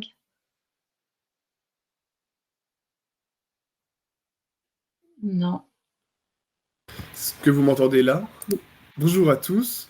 Merci beaucoup, hein. J'ai trouvé ça passionnant et je me sens complètement nul quand je vous écoute parce que c'est des choses que je découvre et vraiment je partage votre enthousiasme. C'est absolument, absolument prodigieux. Alors, ma question en fait était un peu celle de Mathias Boussemar avant, donc je vais simplement la compléter par autre chose. Puis j'ai une deuxième question. C'est vrai que moi, la question qui me vient tout de suite, c'est après, comment on fait pour que ça dure? Voilà, c'est ça un peu, mais vous venez d'y répondre, hein, mais c'est comment on fait pour que ça dure au-delà de l'ANR en tant que tel. Et puis, ma question est peut-être politiquement incorrecte, alors vraiment, si elle vous gêne, vous ne répondez pas, mais c'est finalement combien ça coûte et est-ce qu'on peut le faire sans ANR, ce genre de choses? Vous voyez ce que je veux dire? C'est est-ce qu'on a besoin d'un financement de type ANR pour supporter la construction d'un outil comme celui-là? Ou est-ce que demain, un laboratoire de recherche sur ses fonds propres peut se lancer dans l'aventure? Vous avez le droit de ne pas me répondre, parce que je comprends que ça peut être des données qu'on n'a pas envie de transmettre, mais voilà, est-ce que ça coûte? C'est vraiment, on le voit, une ANR, on sait combien ça représente à peu près, mais sur une ANR, c'est quoi? Est-ce qu'on est sur quelque chose de faisable, pas faisable? Voilà. Je ne sais pas si ma question est très claire. Non, mais alors sur les questions financières, Marie-Laure aurait été beaucoup plus précise que moi. L'ANR, sauf erreur de ma part, on a obtenu une ANR aux alentours de 350 000 euros, c'est ça, Valentin, si je ne m'abuse. Je crois, et sauf erreur de ma part, tout part presque, ou la grande partie est consacrée au salaire des personnes qui ont du coup été affectées sur le projet. Du coup, la question de savoir si on peut monter un site sans passer par une ANR, je pense très rapidement se pose la question de savoir si vous avez le personnel susceptible de réaliser ce genre d'entreprise au sein de vos laboratoires. Voilà. Je sais. Oui, je pense que que des postdocs, quoi, pour faire simple. Ça passe par du post-doctorat ou ça passe par des contrats à durée déterminée, j'imagine. Enfin, je suis désolé, c'est très, très technique, mais... Non, Valentin peut-être peut en parler plus que moi, mais c'était des CDD d'ingénieur de recherche, sauf erreur de ma part, pour monter le projet numérique. Et effectivement, on a eu également un post-doc auquel Cédric Gliner rendait hommage tout à l'heure, mais du coup, un chercheur qui a été chargé de nous aider à la rédaction des notices. Donc, pas versé sur le projet numérique en tant que tel. Non, sur la question du numérique, ce sont des ingénieurs. Il y a ça, et puis il y a aussi tous les frais de déplacement, parce que c'est un projet qui suppose beaucoup de déplacements en France. Pour étudier les fonds d'archives vraiment locales, ça suppose d'aller sur place. Donc ça aussi, ça fait partie des des financements. Mais je ne crois pas qu'on puisse faire ça dans le cadre d'un simple laboratoire, à moins d'être un laboratoire particulièrement riche. Parce que bon, on a un gros budget alloué par l'ANR. Oui, pour aller dans le sens de Thomas et Cédric, effectivement, évidemment que tout cela a un coût. Et quand bien même on dispose d'infrastructures de recherche, ces infrastructures de recherche ont besoin aussi d'ingénieurs qui peuvent être pérennisés. Donc ça aussi, c'est des questions plus politiques peut-être. Plus globalement, vous pouvez aussi peut-être vous renseigner du côté des unités d'appui à la recherche, notamment les maisons des sciences de l'homme, puisque pour ma part, je suis rattaché à la MESH, la Maison européenne des sciences de l'homme et de la société à Lille, qui couvre en fait, on va dire globalement l'Académie de Lille, Nord-Pas-de-Calais-Picardie, et qui dispose très souvent de cellules d'ingénierie de la donnée qui peuvent à une certaine échelle, vous aider aussi. Là, je ne parle absolument pas en nom de mes collègues, mais c'est aussi des ressources à mentionner de ce côté-là. Alors, je vais juste prendre la parole 2 secondes parce que je dois malheureusement vous quitter pour cause de train. Donc, je voulais remercier vraiment très sincèrement Ninon et Louise pour tout ça. Et j'attends avec impatience le prochain séminaire où normalement je pourrai assister en entier. Voilà, merci infiniment et bonne fin de séminaire à vous tous. Merci Cédric, au revoir. Merci beaucoup. Merci Cédric. Nicolas Simon, vous aviez une question, je vous laisse la parole. Oui, peut-être avant de poser la question, pour rebondir sur la discussion relative à l'engagement. Ici à l'Académie royale de Belgique, on est face au même problème de vouloir lancer un projet de numérisation, d'avoir une stratégie à ce niveau-là. Et il se fait qu'au hasard de départ et de renouvellement, on en est venu à devoir réfléchir et en fait on se profile vers l'engagement d'un développeur full stack pour avoir quelqu'un qui puisse gérer à la fois le back-end, le front-end, mais on peut le faire non pas parce qu'on a un surplus d'argent, mais parce qu'on a quelqu'un qui est parti et qu'on doit remplacer, et on en profite pour repenser complètement la logique et ne pas engager par exemple nécessairement quelqu'un qui soit bibliothécaire, mais quelqu'un qui ait vraiment un profil de développement web de A à Z, et qui puisse aussi alors être potentiellement une ressource interne pour d'autres projets plus larges. Mais donc, sur la question du personnel ou des qualificatifs, des qualifications pardon, pour ce type de projet, voilà, on est un peu tous logés à la même enseigne dans ces cas de figure là. Moi j'avais 3 questions. La première question, c'était peut-être général pour les différents porteurs de projets. Est-ce que vous avez envisagé dès le départ d'avoir une interaction entre du texte et éventuellement des images ou des rapports avec les sources qui sont mobilisées pour la rédaction des notices, dans le sens où chaque notice, si j'ai bien compris, contient aussi une bibliographie.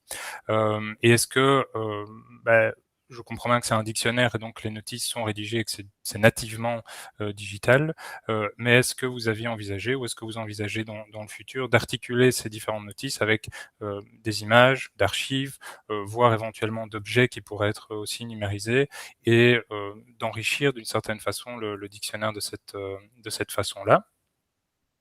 L'autre question, alors là, c'est vraiment peut-être très trivial, mais pourquoi le XML-TEI par rapport à du MySQL? J'imagine que c'est pour une question d'interopérabilité, d'ouverture, plus qu'un choix personnel. C'est pour répondre, j'imagine, aux standards d'ouverture. C'est juste une question, j'allais dire de geek, mais enfin juste pour juste pour être sûr d'avoir bien saisi.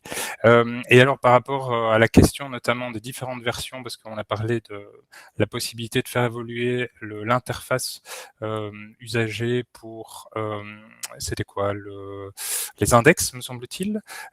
Et là, j'aurais voulu savoir quelle était la politique de versioning.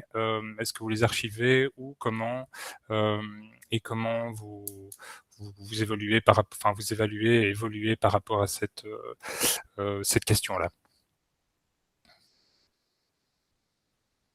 Peut-être que je peux répondre à la question simple sur les images et laisser les points techniques à Valentin.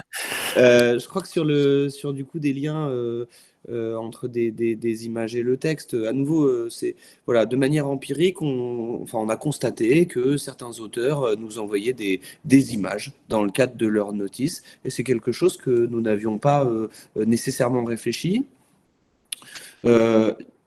Déjà, de manière générale, on peut dire qu'on n'y avait pas beaucoup réfléchi, tout simplement parce que je dois dire, pour avoir vraiment épluché les fonds d'archives autour de la ferme générale, que des illustrations, j'en ai trouvé fort peu. J'en ai trouvé fort peu dans les archives, on en trouve très peu également sur la toile. Ce monde de la bureaucratie ne semble pas particulièrement versé dans les illustrations. J'ai eu beaucoup de mal à trouver l'illustration du bouquin de ma thèse, par exemple. C'est très compliqué de trouver des images dans le cadre de la ferme générale. Donc, on a constaté qu'il y avait certaines images qui nous arrivaient, mais on n'a pas pensé nécessairement à faire un lien en tant que tel. Donc, la réponse est plutôt non. On ne part pas sur un lien avec des images et du texte. Ok. Je vais me permettre de répondre peut-être aux questions donc plus sur pourquoi l'XML-TEI et la question du versionning des différentes versions web. Alors pourquoi l'XML-TEI? Tout d'abord puisque l'information et la donnée en entrée, c'est avant tout du texte. Donc dans ce cas-là, évidemment, l'XML-TEI est la plus adaptée. Ça nous permet bien évidemment de structurer le texte, de générer aussi ce TEI header qui nous est très utile pour les index. Donc oui, bien sûr, on est dans une question d'interopérabilité. Et là, je me permets d'entrer un tout petit peu plus dans les détails. En fait, c'est au sein de l'application web, on a un script Python qui va récupérer donc certaines balises et générer une base de données relationnelle. Alors c'est du SQLite, c'est pas du MySQL, mais on est exactement sur la même logique, pour créer une base de données relationnelle qui permet donc de générer ces index. Donc on a en fait quand même une base de données quasi du MySQL qui tourne en arrière-plan. Donc voilà, en fait, on n'a pas vraiment tranché la question, si je puis dire, et on essaie de tirer profit des deux technologies. Sur la question du versionnement des différentes versions, pour le coup, de l'application web, puisque c'était votre question, c'est effectivement une excellente remarque. On a un dépôt GitLab avec le protocole Git qui permet de versionner justement les évolutions et de voir ce qu'on appelle les commits. Donc, j'imagine que vous maîtrisez plus ou moins la chose, mais c'est les apports, on va dire, concrets, journaliers, et les transformations, les ajouts de code, etc., au jour le jour, si je puis dire. Donc, on peut complètement retracer tout l'historique de développement. Et voilà, c'est vrai que pour l'instant, on déporte un peu cette question sur la plateforme GitLab du Manum, qui permet, donc notre infrastructure de recherche, qui permet ce versionning. Cela dit, ce n'est pas exclu effectivement qu'à la fin du projet, on dépose l'ensemble des fichiers HTML sur Nakala, comme ça peut se faire pour d'autres projets. Pour l'instant, c'est un point sur lequel nous n'avons pas encore véritablement tranché.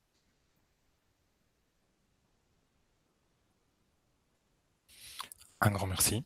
Et alors, je me permets simplement, j'ai mis un lien dans la discussion consacré à un colloque uniquement dédié à l'annotation. Et donc là-dessus, il y a plusieurs interventions qui intéresseront peut-être justement Ninon par rapport à l'annotation d'images ou l'annotation d'images animées, enfin d'images fixes et animées. Merci Nicolas, j'ai bien noté ton lien et je compte bien aller lire tout ça avec beaucoup d'intérêt. Je rebondis par rapport à ce que disait tout à l'heure Jérôme sur cette question pas du tout anecdotique et pas du tout embarrassante qui est le nerf de la guerre, le budget. Et je partage avec vous ma propre expérience. Quand j'ai voulu...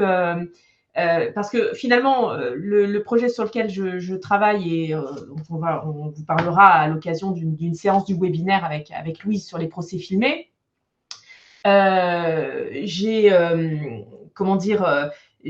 il a tout de suite été question de mettre en ligne hein, et de dépasser le carnet de recherche, puisque moi aussi, ça partait d'un carnet de recherche, puisqu'en travaillant sur l'image animée, très rapidement, j'ai exclu l'écrit et la production académique un peu traditionnelle, tout simplement parce que je ne pouvais pas mettre à disposition le matériau sur lequel je travaillais. Donc, très, très rapidement, je me suis tournée vers les outils numériques et j'ai demandé des devis, en fait, à un moment donné pour pour exposer ces données sous la forme d'un site Internet.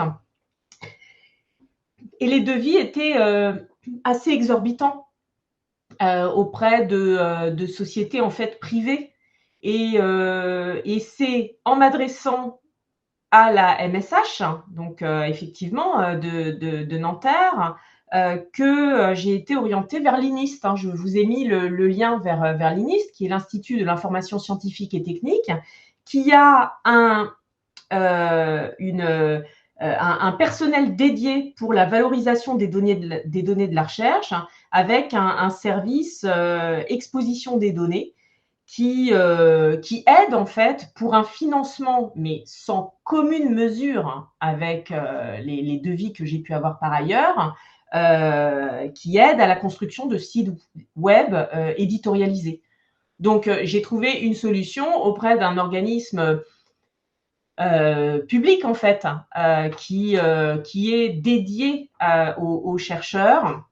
Alors évidemment, là, on ne parle pas d'un projet de l'ampleur de ce dictionnaire, puisque c'est une équipe beaucoup plus réduite et que on n'a pas besoin de ce personnel là constamment sollicité. Tu vois, on a juste besoin de quelqu'un pour aider à la construction du site, et puis ensuite avec cette idée qu'on a un hébergement financé pendant un certain temps, un soutien pendant un certain temps, et puis ça nous laisse quand même le temps. Moi, on a signé là une convention pour 5 ans avec l'INIST.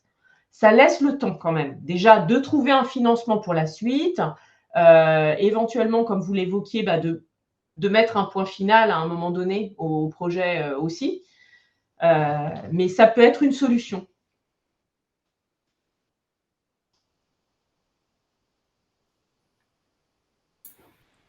Je me permets de reprendre la parole. C'est vrai que je sors un peu du sujet de la ferme G, mais c'est vrai que ça suscite des questions aussi sur l'avenir de la recherche, même si sur les supports, moi je pense que le numérique et l'open source, c'est la clé de l'avenir, on va dire, mais c'est la question des coûts. Sur un tout autre sujet, pas en France, parce qu'on est toujours un peu à la ramasse, mais en Italie, ils passent au manuel numérique, pour faire simple, sur les premières années de droit, pour l'histoire du droit, quelque chose qu'on fait tous. Et en fait, je me suis un peu renseigné, un manuel classique, en coût de fabrication, c'est 10 à 12 000 euros pour un éditeur, type Dalloz, LGDJ. Un manuel numérique, comme on fait maintenant en Italie, c'est 70 000 euros, le coût. Vous voyez ce que je veux dire ? Et la question, j'imagine qu'un dictionnaire, on ne faisait pas des dictionnaires pour les coûts que coûte un dictionnaire numérique par le passé, même si évidemment l'impact est plus faible.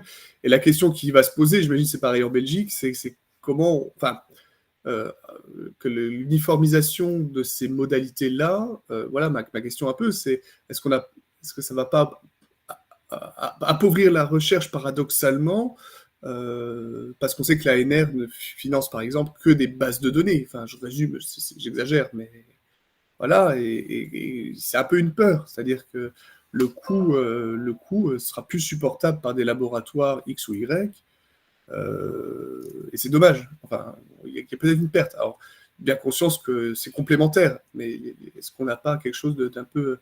Est-ce que le numérique ne va pas nous coûter plus cher finalement que l'argent qui devrait nous faire gagner, un peu comme la question du temps, quoi. Des fois, le numérique ne fait pas plus de temps qu'il aurait dû nous en faire gagner. Mais voilà, c'est pas pour faire le grincheux, c'est juste une petite nuance. Non, mais c'est une vraie question, hein. Cela dit, tu vois, j'ai un contre-exemple à la revue semestrielle de droit animalier, où on avait besoin, nous, d'un financement pour la production papier.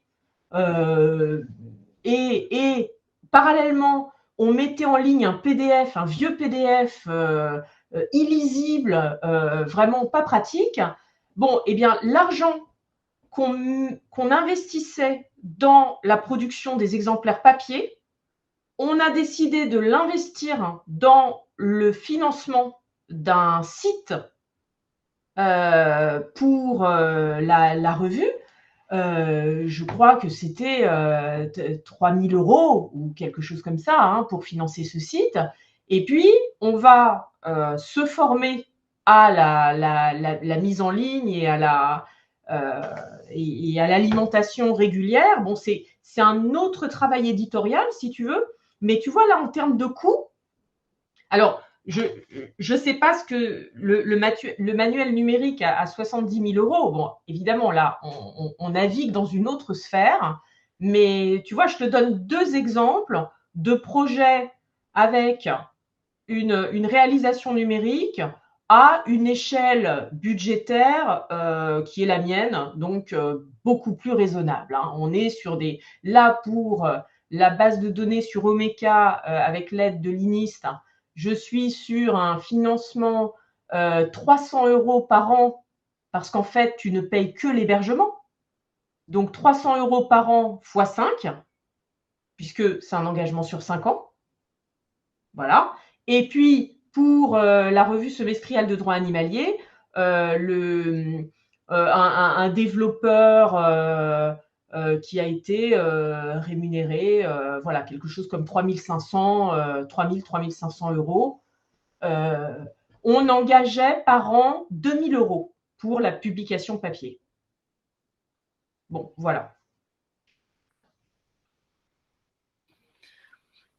J'en profite. Est-ce qu'il y a d'autres personnes qui auraient des questions? Alors, moi, j'ai une question, donc, puisque là, on parle un peu au final des limites de ces projets.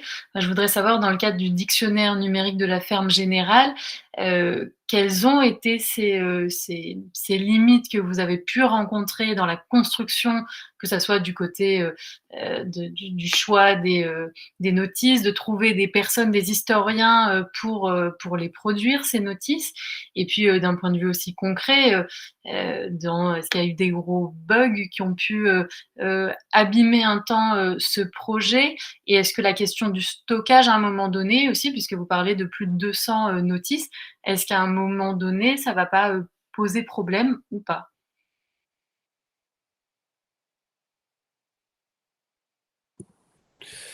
À nouveau, peut-être Valentin sur les points techniques, plutôt. Des difficultés, effectivement, on en a rencontré. On en a rencontré au tout début pour trouver notamment trouver des personnes en fait, trouver des personnes pour intégrer le projet, trouver du coup notamment notre postdoc, on l'a cherché un certain temps, un spécialiste de la fiscalité au XVIIe et au XVIIIe siècle disponible en France. Eh bien, c'était pas forcément évident à trouver. Et puis, voilà, des difficultés, effectivement, des difficultés, mais finalement, on a réussi à former une équipe du coup, qui pouvait travailler un peu sur tous les domaines. Difficulté également à trouver des personnes qui pouvaient, dans tous les domaines, notamment qui intéressent l'histoire du droit, pouvoir proposer des notices. Je crois qu'on a assez bien réussi à fédérer les collègues autour du projet. Je l'ai évoqué avant, on a peut-être un peu des trous en histoire du droit des sociétés, mais on peut dire que finalement, voilà, 280 notices, plus de 10 historiens du droit fédérés, je crois qu'on a réussi à faire quelque chose avec toute l'équipe. Sur les difficultés en tant que telles, plus techniques, en fait, il y en a plein qui se sont un peu posés un peu tout le temps. Voilà, dernièrement, mais Valentin sera plus apte que moi à répondre. Dernièrement, par exemple, on s'est rendu compte que le site ne fonctionnait pas bien sur les téléphones parce qu'il y avait, il y a du coup. Il y a du coup je voudrais pas dire de bêtises, Valentin, mais il faudrait coder pour réussir à ce que l'écran s'adapte à la taille des téléphones, ce qu'on appelle le responsive digital, c'est ça, Valentin? Le responsive design, ouais, Design, pardon. c'est tout à fait ça. Oui, bah après pour compléter, mais Thomas l'a évoqué, bon, évidemment, au fur et à mesure du développement, on a toujours, il faut imaginer qu'on ne développe jamais directement en production, c'est-à-dire qu'on n'a jamais un objet que l'on déploie et que l'on va développer au fur et à mesure. On a toujours un serveur dit de test en parallèle, et c'est sur ce serveur de test que, voilà, personnellement, j'ai fait tomber littéralement plusieurs fois. Voilà, donc on a eu des phases, on va dire, évidemment dans le développement technique, des moments de bugs, etc., qui ont été résolus par la suite. Effectivement, Thomas l'évoquait, en fait, on a encore plein d'éléments à améliorer, notamment sur l'interface graphique, sur le responsive design, donc l'adaptation aux différents formats d'écran, puisque maintenant, évidemment, on ne peut plus se limiter simplement aux tailles d'écran classiques d'ordinateur, mais il faut aussi anticiper les smartphones et autres supports. Ça, c'est un premier point. Et puis après, plus globalement, là, c'est peut-être plus un retour très personnel. J'ai plus des compétences dites de back-end, donc en fait de développement de ce qu'il y a en coulisses sur les serveurs et donc sur le squelette, on va dire, et le cœur du dictionnaire, de l'application, et un peu moins sur le front-end, sur l'aspect graphique et l'interface. Donc là aussi, moi, je me suis formé au front-end au cours du projet. Et j'ai appris de mes erreurs aussi au cours du déploiement et des mises à jour. Donc ça, c'est aussi lié à, voilà, aux compétences. Et vous évoquiez tout à l'heure, Nicolas Simon, vous évoquiez tout à l'heure le fait d'avoir un développeur full stack, c'est l'idéal, effectivement. Après, même les développeurs full stack diront qu'ils seront toujours un petit peu plus back ou un petit peu plus front. Enfin, voilà, c'est toujours ces questions-là, mais il y a aussi une question de compétences et d'évolution des compétences, je pense. Mais ça, c'est valable pour absolument tous les projets, je pense. Mais l'avantage, c'est que Marie-Laure résout tous les problèmes et parfois on ne s'est même pas aperçu qu'il y avait une difficulté. Alors ça, c'est génial. Quand les problèmes sont résolus avant qu'on en soit informé, moi, je trouve que ce projet est vraiment idéal. J'ai une toute petite dernière question, Thomas. En fait, par où on accède à ce site? Parce que, bon, là, nous, c'est pratique. Si tu veux, tu nous as donné le lien, on y va. Mais comment le visiteur arrive à ce dictionnaire? Et d'une manière générale, est-ce qu'on a, pour les historiens du droit, un endroit d'où pourrait partir, et ça sera peut-être le fruit qu'on pourra tirer de ce séminaire, est-ce qu'il n'y a pas un endroit d'où on pourrait partir pour, voilà, je suis historien du droit, je veux avoir accès à tous les outils numériques, tous les dictionnaires, toutes les bases de données, tout. Je vais sur ce site, sur ce portail, et puis je suis dirigée. Voilà. Est-ce que tu peux nous expliquer comment ça fonctionne pour l'instant, en attendant qu'on invente notre site, notre portail général? En attendant qu'on ait le portail numérique des historiens du droit. Exactement. Je vois. Non, pour l'instant, on le trouve de manière directe, notamment sur les moteurs de recherche, en fait, sur Google, en tapant dictionnaire numérique de la ferme générale. Alors, la visibilité du site dépend, et à nouveau c'est un point technique sur lequel Valentin va s'exprimer bien mieux que moi, dépend notamment de bots, c'est-à-dire de robots, sauf erreur de ma part, qui travaillent un peu tout le temps, c'est ça Valentin, pour augmenter la visibilité du site. La visibilité du site sur Google par exemple notamment, dépendant en grande partie du nombre de visites de ce site, mais également du nombre de liens que ces bots, ces robots automatiques réussissent à créer. Valentin, est-ce que tu saurais me venir en aide? Non, bah tu l'as très bien résumé. En fait, c'est la question du référencement web et qui est un domaine et un métier à part entière. Et ça, j'insiste là-dessus. Voilà, certaines entreprises sont très fortes pour le référencement web. Donc nous, concrètement, on fonctionne en s'étant positionné sur un certain nombre de mots-clés et tout simplement sur la recherche concrète dictionnaire numérique de la ferme générale. On s'est positionné aussi sur une recherche ferme générale, mais on remonte assez difficilement dans les moteurs de recherche. Et donc, on travaille encore à l'optimisation du référencement. Et comment optimiser un référencement? C'est ce que j'expliquais, c'est une discipline à part entière des sciences de l'informatique. Ça va être en gérant les métadonnées en fait. Donc on essaie d'avoir les métadonnées le plus propres possible. C'est aussi une question de citation. Par exemple, si on parle beaucoup je sais pas, dans plusieurs blogs hypothèses du dictionnaire de la ferme générale, automatiquement ça va remonter dans les recherches Google. Après, on n'a pas complètement la main là-dessus non plus. C'est un point, voilà, effectivement, c'était peut-être l'une des limites peut-être aussi à évoquer, la question du référencement. On continue d'améliorer progressivement tout ça. Mais oui, effectivement, enfin, Thomas l'expliquait, le dictionnaire est régulièrement scanné par les bots, hein, par les robots Google et autres moteurs de recherche, qui vont parcourir l'ensemble du dictionnaire et l'arborescence et l'indexer. Et c'est là-dessus, c'est de cette façon que se met en place le référencement. Mais effectivement, il y a encore du travail et c'est pour ça que c'est encore un travail en cours d'améliorer le référencement, oui.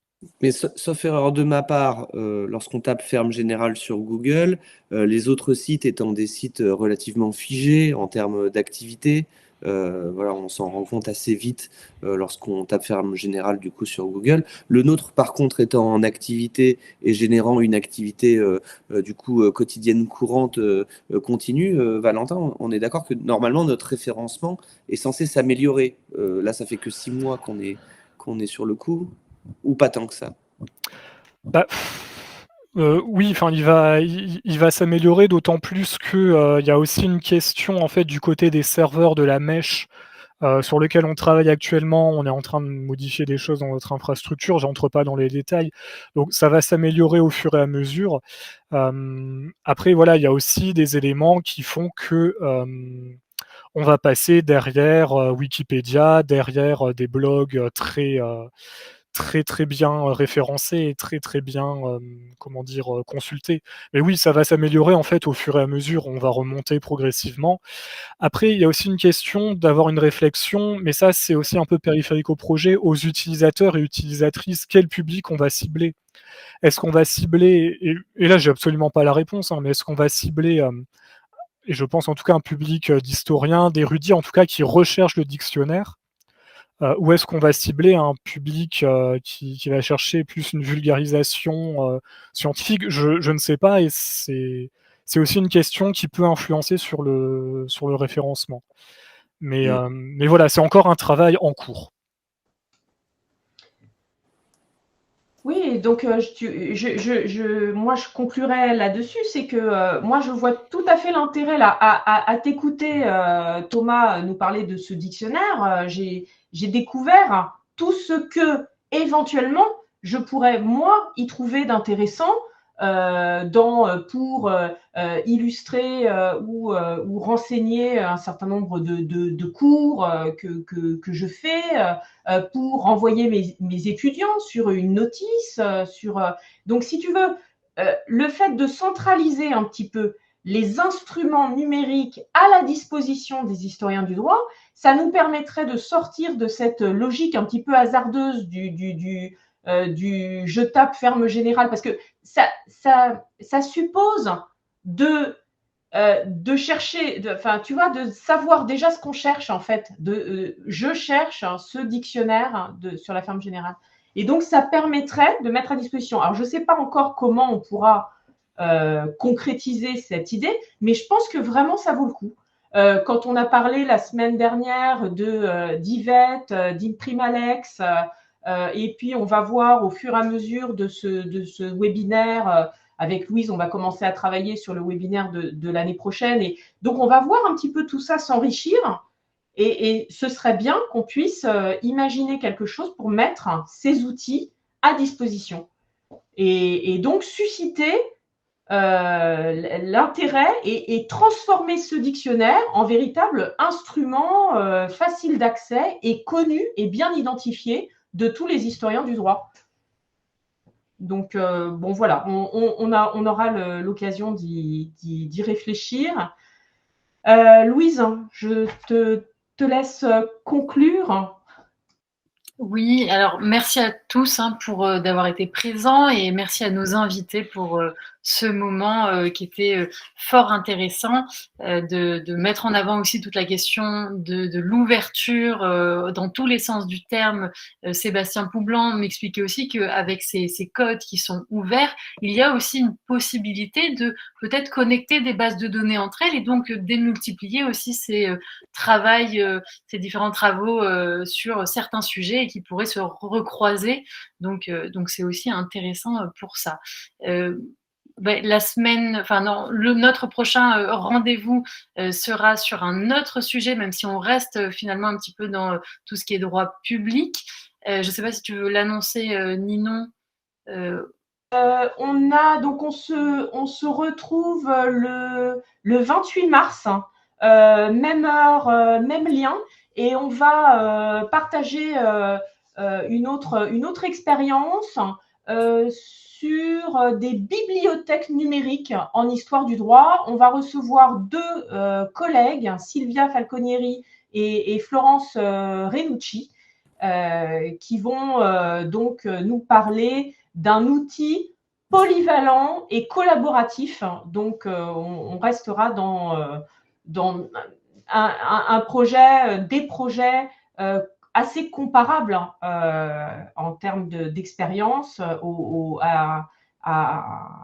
dictionnaire numérique de la Ferme Générale, je pense.